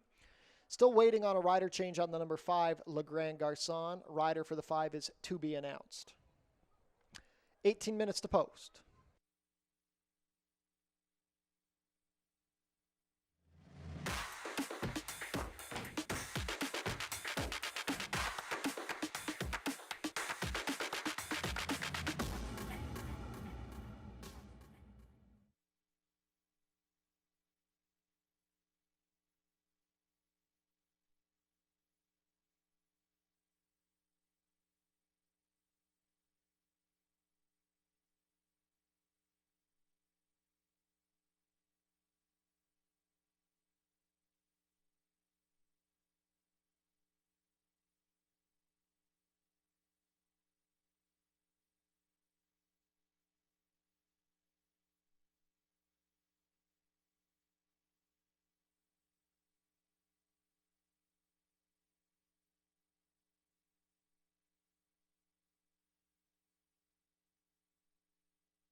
Ladies and gentlemen, we have a couple of rider changes to announce here in Race 5. Race 5, number 3, Scat Factor. Matthew Dennis is off. The new rider will be Alexis Sanchez. Put Alexis Sanchez on number 3, Scat Factor. Number 5, Le Grand Garçon will now be ridden by Cheyenne Kerr. No weight change on Le Grand Garçon. Cheyenne Kerr picks up the mount. That's Alexis Sanchez on number 3, Scat Factor, and Cheyenne Kerr on number 5, Le Grand Garçon.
Race 5 going to kick off our final double on the program. 6.5 furlongs here for this allowance event. Non-winners of 3 life and a big field of 9 here. So 9 to kick off the late double, 8 in the next leg will be on the grass. A really competitive sequence here. To me, these were the 2 best races on the program, and tough one to get through, though, in terms of the first leg. I think there are about 4 or 5 horses in here that could win it. And when it kind of came down to it, with the number 2, It's Just Money as the top pick. Last time out, we saw the Fort Erie debut here on the main track. It was over a muddy main track at the 6.5 furlong distance, and this horse completely ran against it. In terms of the trip, dead last early on, closed late, just missed by a length and a quarter, and I think there's some upside. This horse had dirt experience in the past down at the fairgrounds in those 2 starts, actually broke the maiden on the dirt, finally got back to the surface, and to be honest, the last, 4 or 5 efforts, they've all been really good, so hopefully there'll be some speed in here to set up for It's Just Money, and now has to tackle the fast main track, which is a little bit of a different circumstance in comparison to the last time out. And also, this one's now in the barn of George Newland. So It's Just Money on top for me. The number 1, Fanny M. She's a 3-year-old filly in here. She's tackling the boys, the older boys as well. And kind of look at her races. She has been pretty impressive. In her first start here locally at Fort Erie, she broke sharply. She made her way to the front. She stayed in front. And then obviously, last time out, she stepped up in class in a big way. Allowance optional claim unit competition at this distance, but it was against the girls. And I thought she was extremely game. She faced some nice horses in there. She was a big price that day, a huge price, kind of a ridiculous price when you look at her form. And she ended up just coming up a little bit short, but I thought she was just gritty to the wire. Now I'm going to use her in here. She draws the inside. I think she's going to have, some of the things go her way early. She's quick enough. In terms of speed, there are some other speedy types in here, but I mentioned it. She was gritty last time out, so maybe she can stick around for a share, where others and have speed, I don't know if the 6.5 furlong distance works for them. So Fanny M in the second spot. And then to round things out from here, it was wide open. I thought there were multiple directions to go in. You could look at the number 5, Le Grand Garçon. You could look at the 6. You could look at the 7, or you could look at the 8, and kind of focusing more in on the 7 and 8 here. It was a little bit of a toss-up in terms of who to use. I did go to the 8, though. People are people. First off, the claim now for Julie Mathis. This is a speed play. I know last time out, he was able to take them gate to wire while in for 8,000. But go down the page. This is a horse that's comfortable sitting just off of it. And he can be a little quirky in terms of his running style. You can see it in his replays. But undefeated here on the main track. Juan Crawford sticks with this one. I have a feeling he had a couple of choices in here. This is the direction they went in. And the big question for people are people. What is this one going to do at the 6.5 furlong distance while jumping up in class? But an extremely competitive 5th race here. As always, best of luck.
Field is making their way on track for today's 5th race. Race 5 is an allowance race for 3-year-olds and up, which have never won 3 races.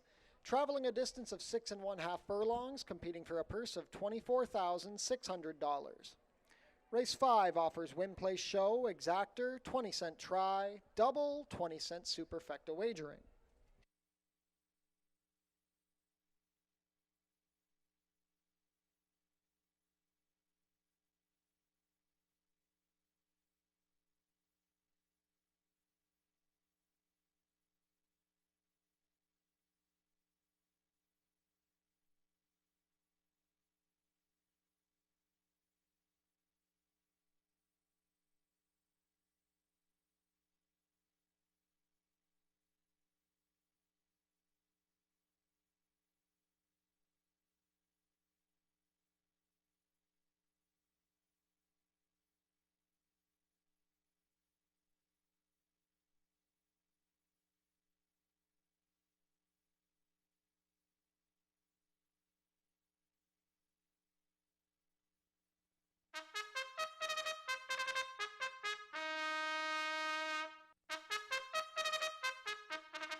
Race 5 Post Parade, number 1 is Fanny M.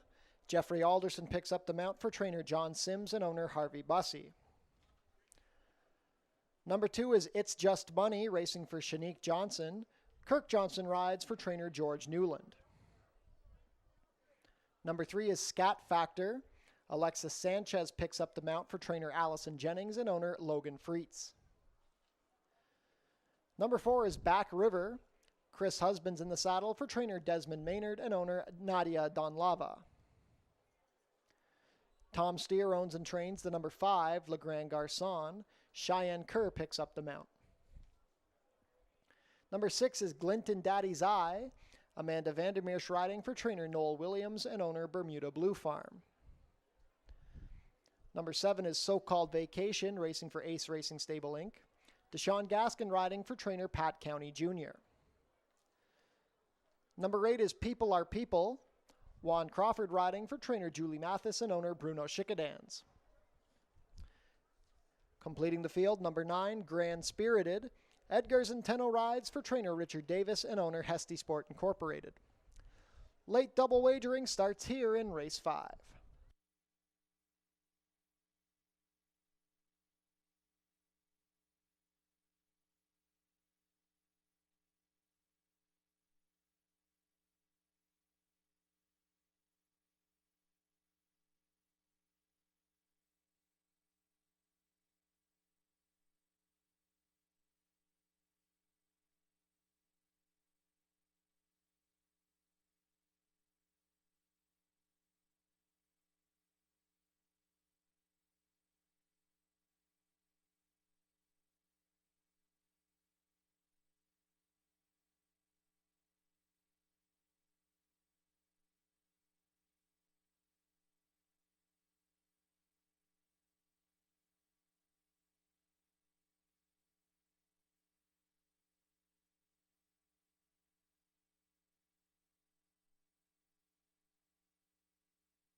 Race 6 field set to head behind the starting gate. It is now post time.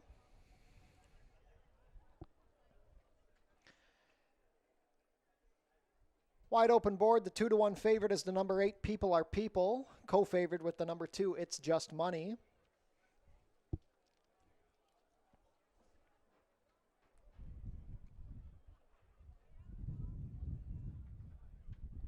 First up is Fanny M with Jeffrey Alderson.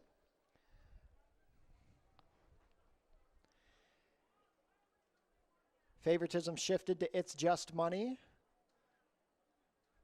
who's the next to load with Kirk Johnson.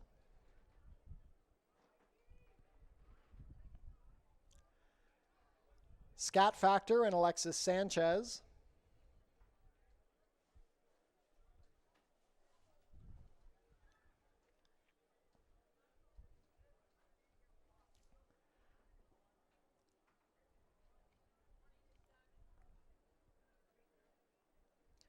Scat Factor steps up. Back River, Chris Husbands.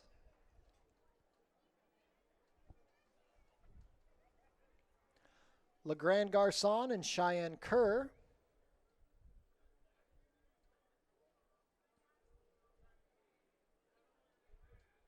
Goes up. Glinton Daddy's Eye with Amanda Vandermeersch.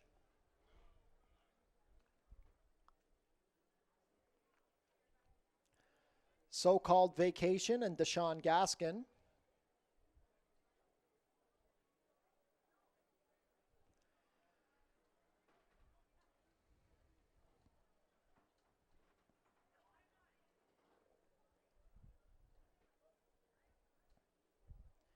People Are People, Juan Crawford and the Bruno Schickadan Silks. Last in will be Grand Spirited and Edgar Zenteno. All set.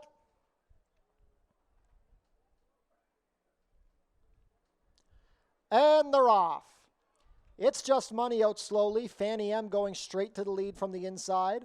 Also showing speed is So-Called Vacation. Glinton Daddy's Eye is forwardly placed in third with People Are People. Grand Spirited wide from fifth. Along the rail is Back River. Racing in seventh is Scat Factor. Eighth is It's Just Money, and the early trailer is Le Grand Garçon. It's the filly, Fanny M, on a 2-length lead. So-Called Vacation and Glinton Daddy's Eye races a pair as they pass the quarter in 23 seconds flat. People Are People and Grand Spirited both inching closer from the outside. Back River in traffic. Here comes It's Just Money winding up past Scat Factor, and Le Grand Garçon still trails. Fanny M still up by 2 lengths as they race midway round the turn. Glinton Daddy's Eye inches closer from second. People Are People third. Grand Spirited fourth. So-Called Vacation is tired. Room up the inside now for Back River. It's Just Money still trying to rally. They swing for home. The half was 46 flat. Fanny M still has the lead. Room up the inside for Glinton Daddy's Eye. People Are People still there. Grand Spirited. Back River in contention. Glinton Daddy's Eye rallies up the inside. People Are People has the head in front. Glinton Daddy's Eye. People Are People. Grand Spirited there. Glinton Daddy's Eye goes best, and Glinton Daddy's Eye will win. Glinton Daddy's Eye by a length over People Are People, then Grand Spirited. A late close from Scat Factor, 118 flat.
Unofficial in race 5, the winner is number 6, Glint and Daddy's Eye. Second is the 8, People Are People. Third, number 9, Grand Spirited. And fourth, number 3, Scat Factor. Unofficial race 5 order, 6-8-9-3.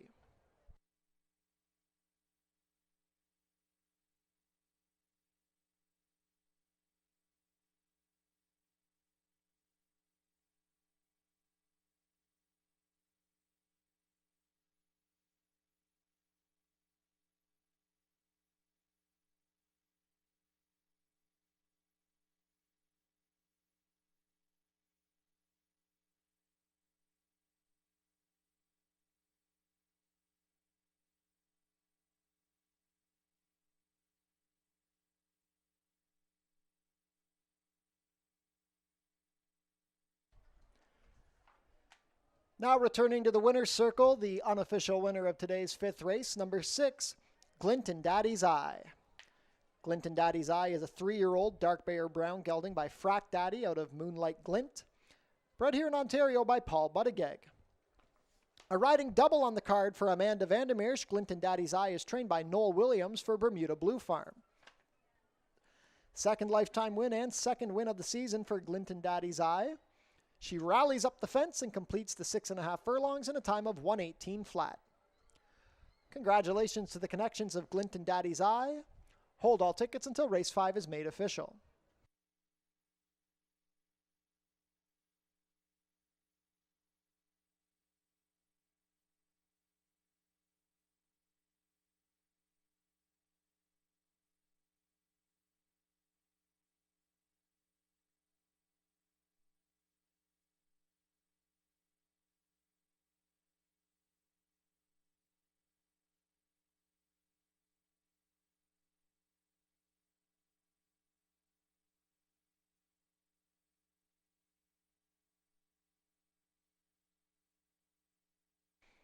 Race 5 is now official.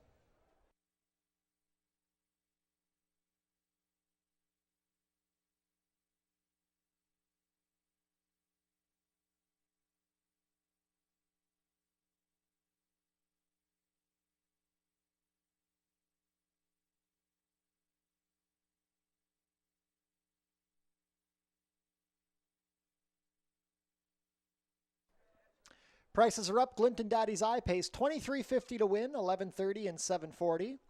Second, number 8, People Are People, $4.90 to place, $3.80. Third, number 9, Grand Spirited, $5.90 to show. $2 exacta, 6-8, $154.70. $1 try, 6-8-9, $494.60. $1 super, 6-8-9-3, $4,598.90. The $2 double, 2-6, $100.70. And the $1 pick 3, $350.10.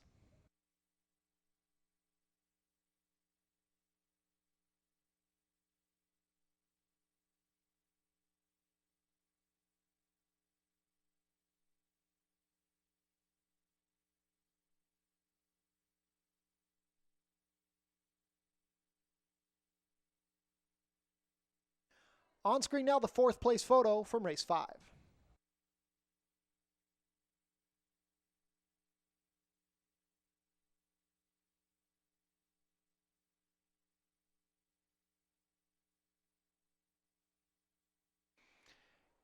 And a reminder, there is no live racing tomorrow. Tuesday, August 19th is a dark day.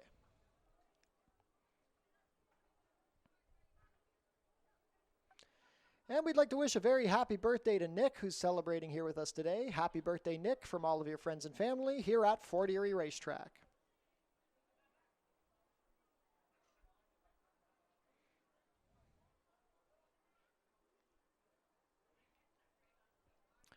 Race 6 changes. Corrected weight on the number 5, Julie's Mist. The weight should read 120 pounds.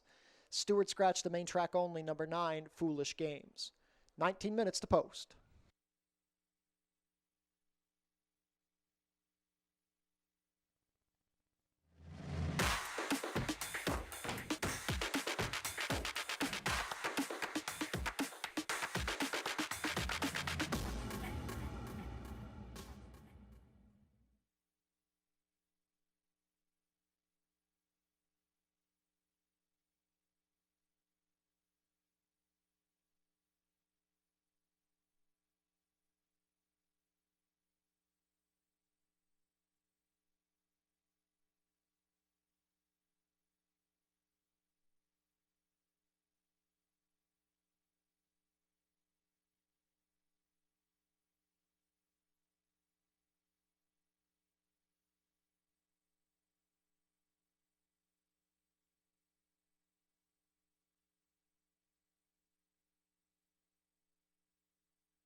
We round out the Monday program here back on the turf course at about 7 furlongs. It's a starter optional claiming event for the fillies and mares. And talked about the late double. There could have been an upset in the opening leg. That was the case. There could be an upset here to close out this card of racing. And in terms of the top spot, I will go to the number 4, Emerald Lake on top. This one for Roy Augustino.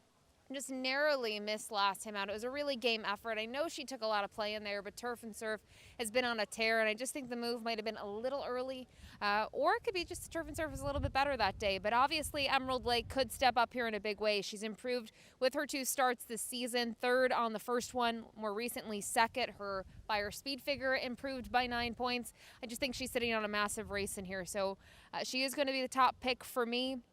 Others, though, that I'll look at, a little bit of a price here on the outside trainer. Kenny Albu is going to send out a pair of bookends here, the 1 and the 8. The 8 Gambler's Pose.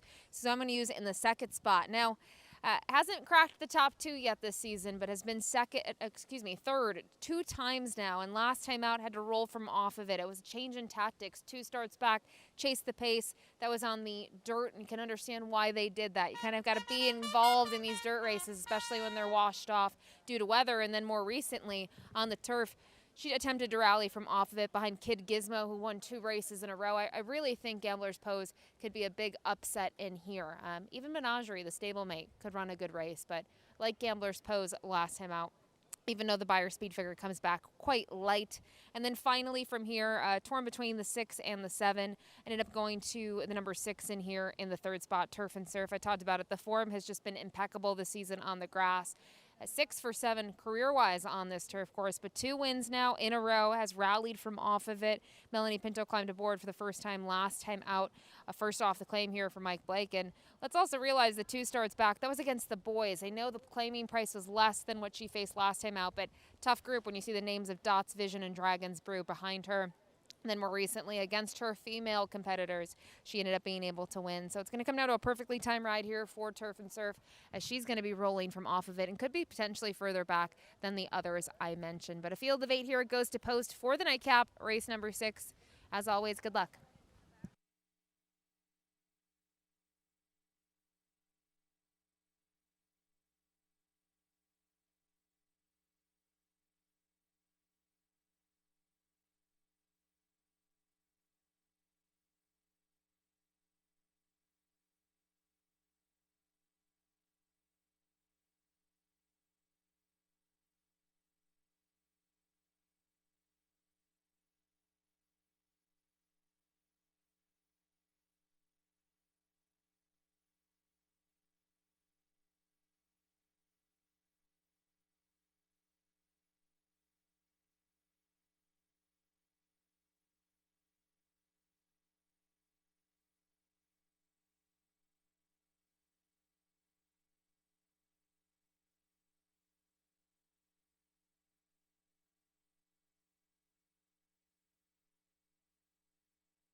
Field is making their way on track for today's 6th and final race.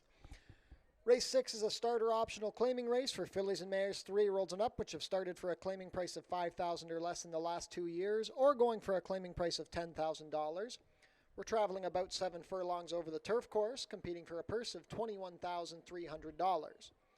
Race 6 offers win, place, show, exactor, 20-cent try, 20-cent super, and 20-cent jackpot high-five wagering. The carryover starts fresh today.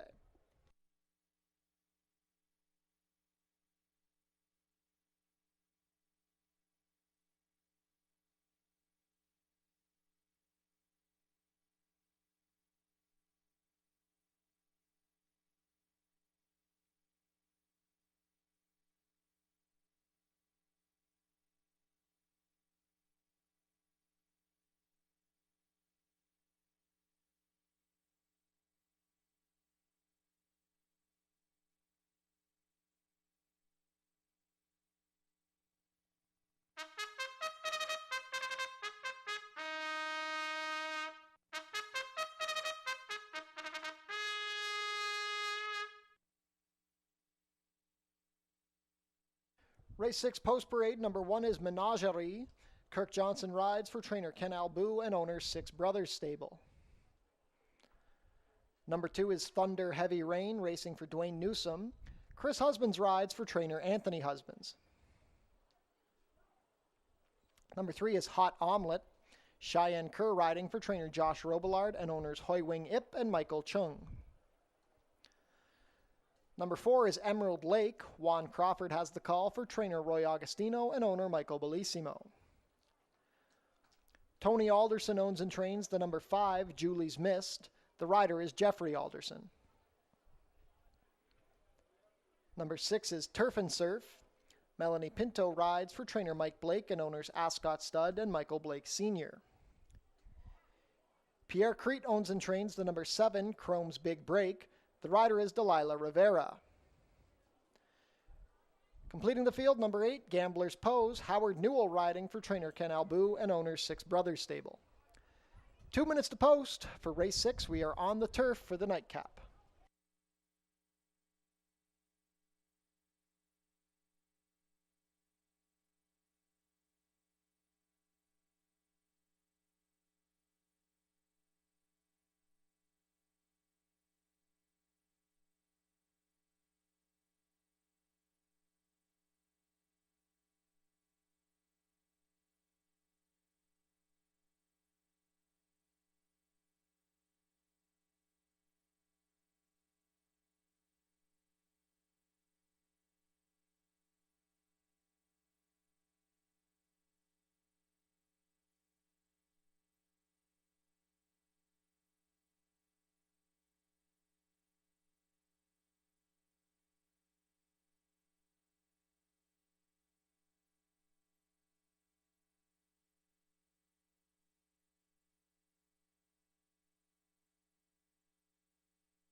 Race 6 field is crossed onto the turf course. Last call to get your race 6 wagers in.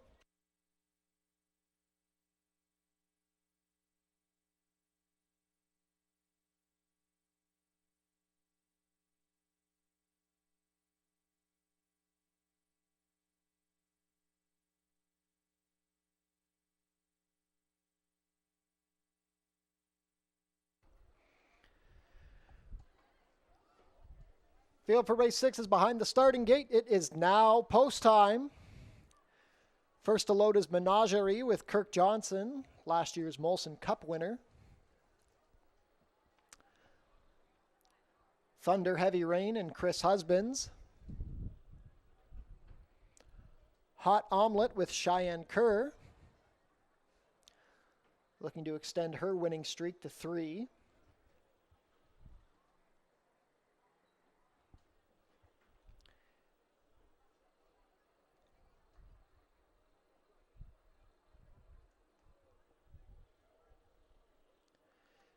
Julie's Mist comes up next with Jeffrey Alderson.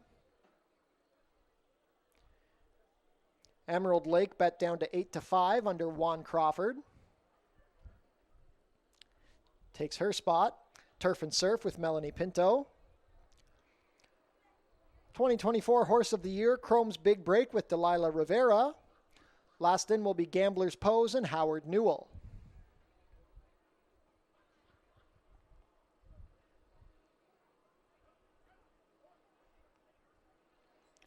All set for the nightcap. And they're off. From the center, Julie's Mist. There goes Chrome's Big Break straight to the lead. Chrome's Big Break quickest out up by 2. Julie's Mist being joined by Hot Omelet. Gambler's Pose trying to save some ground. 5th along the inside is Thunder Heavy Rain. Then we have the pair of Menagerie and Emerald Lake. The early trailer is Turf and Surf. Chrome's Big Break is sprinted clear to a 5-length lead as they turn into the backside. Racing a clear second is Hot Omelet. Third on the outside is Julie's Mist. Thunder Heavy Rain saves ground. Emerald Lake coming to the outside to advance. Widest of all is Gambler's Posed. Next to last Menagerie, and Turf and Surf can see them all. Chrome's Big Break freewheeled the opening quarter in 23-1. It is Chrome's Big Break and Delilah Rivera up by 7. Hot Omelet still sitting in second, 3 lengths better than Julie's Mist, about to be joined by Emerald Lake. Then we have Gambler's Pose. A wide advance from Turf and Surf, passing Thunder Heavy Rain, and the new trailer is Menagerie. 46-4 to the half. It is still Chrome's Big Break on top. The margin is 6. Hot Omelet is about to be joined by Emerald Lake, who's been moving well. Turf and Surf is also rallying from the back. They swing for the drive. Chrome's Big Break tried to give them the slip early. She still has over 1/8 of a mile to go. Emerald Lake is coming with every stride, as is Turf and Surf. Menagerie from the back. Here comes Turf and Surf down the outside, getting to a staggering Chrome's Big Break. Emerald Lake is there too, digging in. It's Turf and Surf and Emerald Lake. Late rally from Hot Omelet. Turf and Surf proves best. Turf and Surf by a drawing away 2 over Emerald Lake. Hot Omelet and Thunder Heavy Rain over a staggering Chrome's Big Break. 127-3.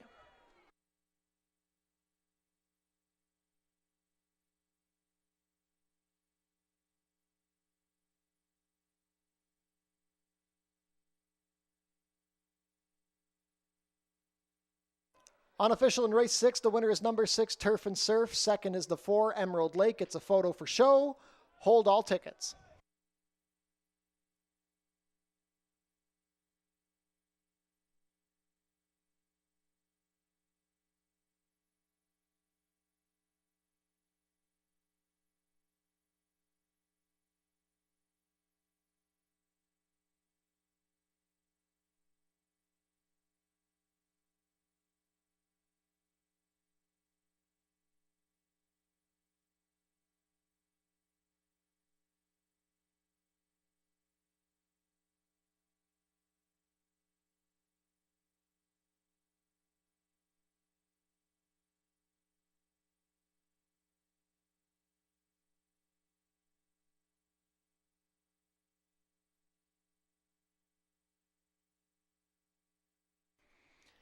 In the show photo, it's the number 3 Hot Omelet over the number 2 Thunder Heavy Rain. 5th was number 7 Chrome's Big Break. Your jackpot high 5 numbers for race 6 are 6, 4, 3, 2, 7.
Now back to the winner's circle, the unofficial winner of today's sixth and final race, number 6, Turf and Surf.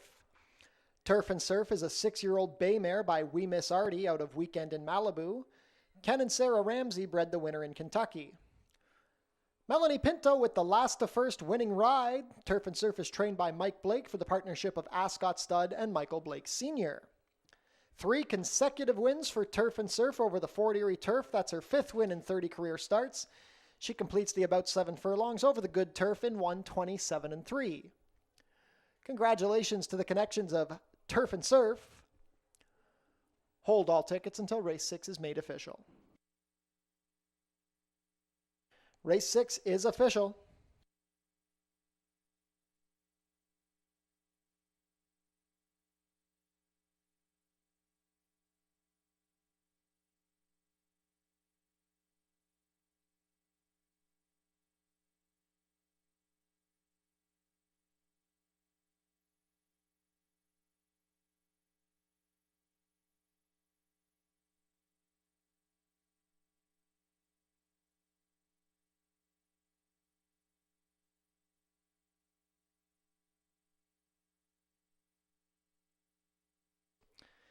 Prices are up. Turf and Surf pays $8.20 to win, $4.40 and $2.80. Second is the 4 Emerald Lake, $4 to place, $3.10.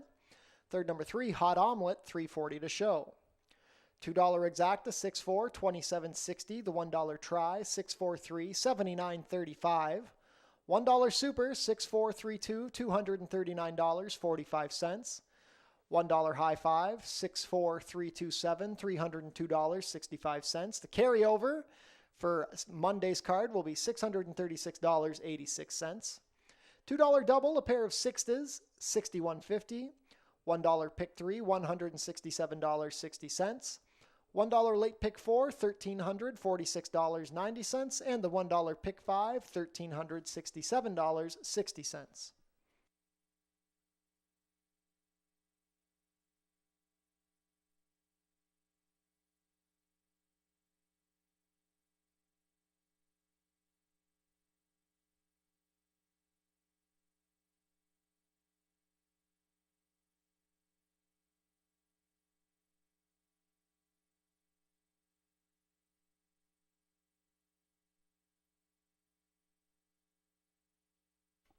On screen now, the show photo from race 6.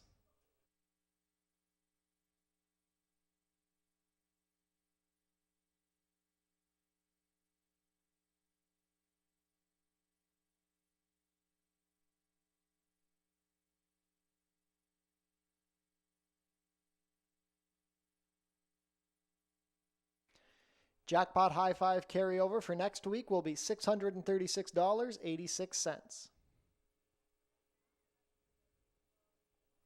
Visit our website, fortierieracing.com, for information about everything going on here at the track. Tune into the pre-race show for info about the track conditions, scratches and changes, handicapping analysis, and info about upcoming races and events. A reminder, there is no Tuesday racing this week. Tomorrow will be dark. Racing is back next week at Fort Erie, Monday and Tuesday. Take note that next week, post time changes to 3 p.m. Be sure to come out next Tuesday, August 26th, for our final free Tiki Bar concert featuring Almost Cool. Labor Day features the fan favorite Puss in Boots Cup. Come out to see who will take the dive into the infield pond. Post time for Labor Day is 12:15. Fort Erie Racetrack, proud to partner with Oneida New Holland of Niagara. They've provided us with a new tractor for maintenance this season. We'd also like to say thank you to our partners at True Green Professional Lawn Care. They've helped us keep our grass looking green and lush. Tune into your TV Niagara for the Fort Erie Race Replay Show, Channel 700, Thursdays at 10:30 and Saturdays at 10. And that concludes the racing week here from Fort Erie Racetrack. We want to thank everybody who joined us here this week. We're back next Monday, Tuesday. Remember the post time change to 3 p.m. Enjoy the rest of your Monday night, and we'll see you next week.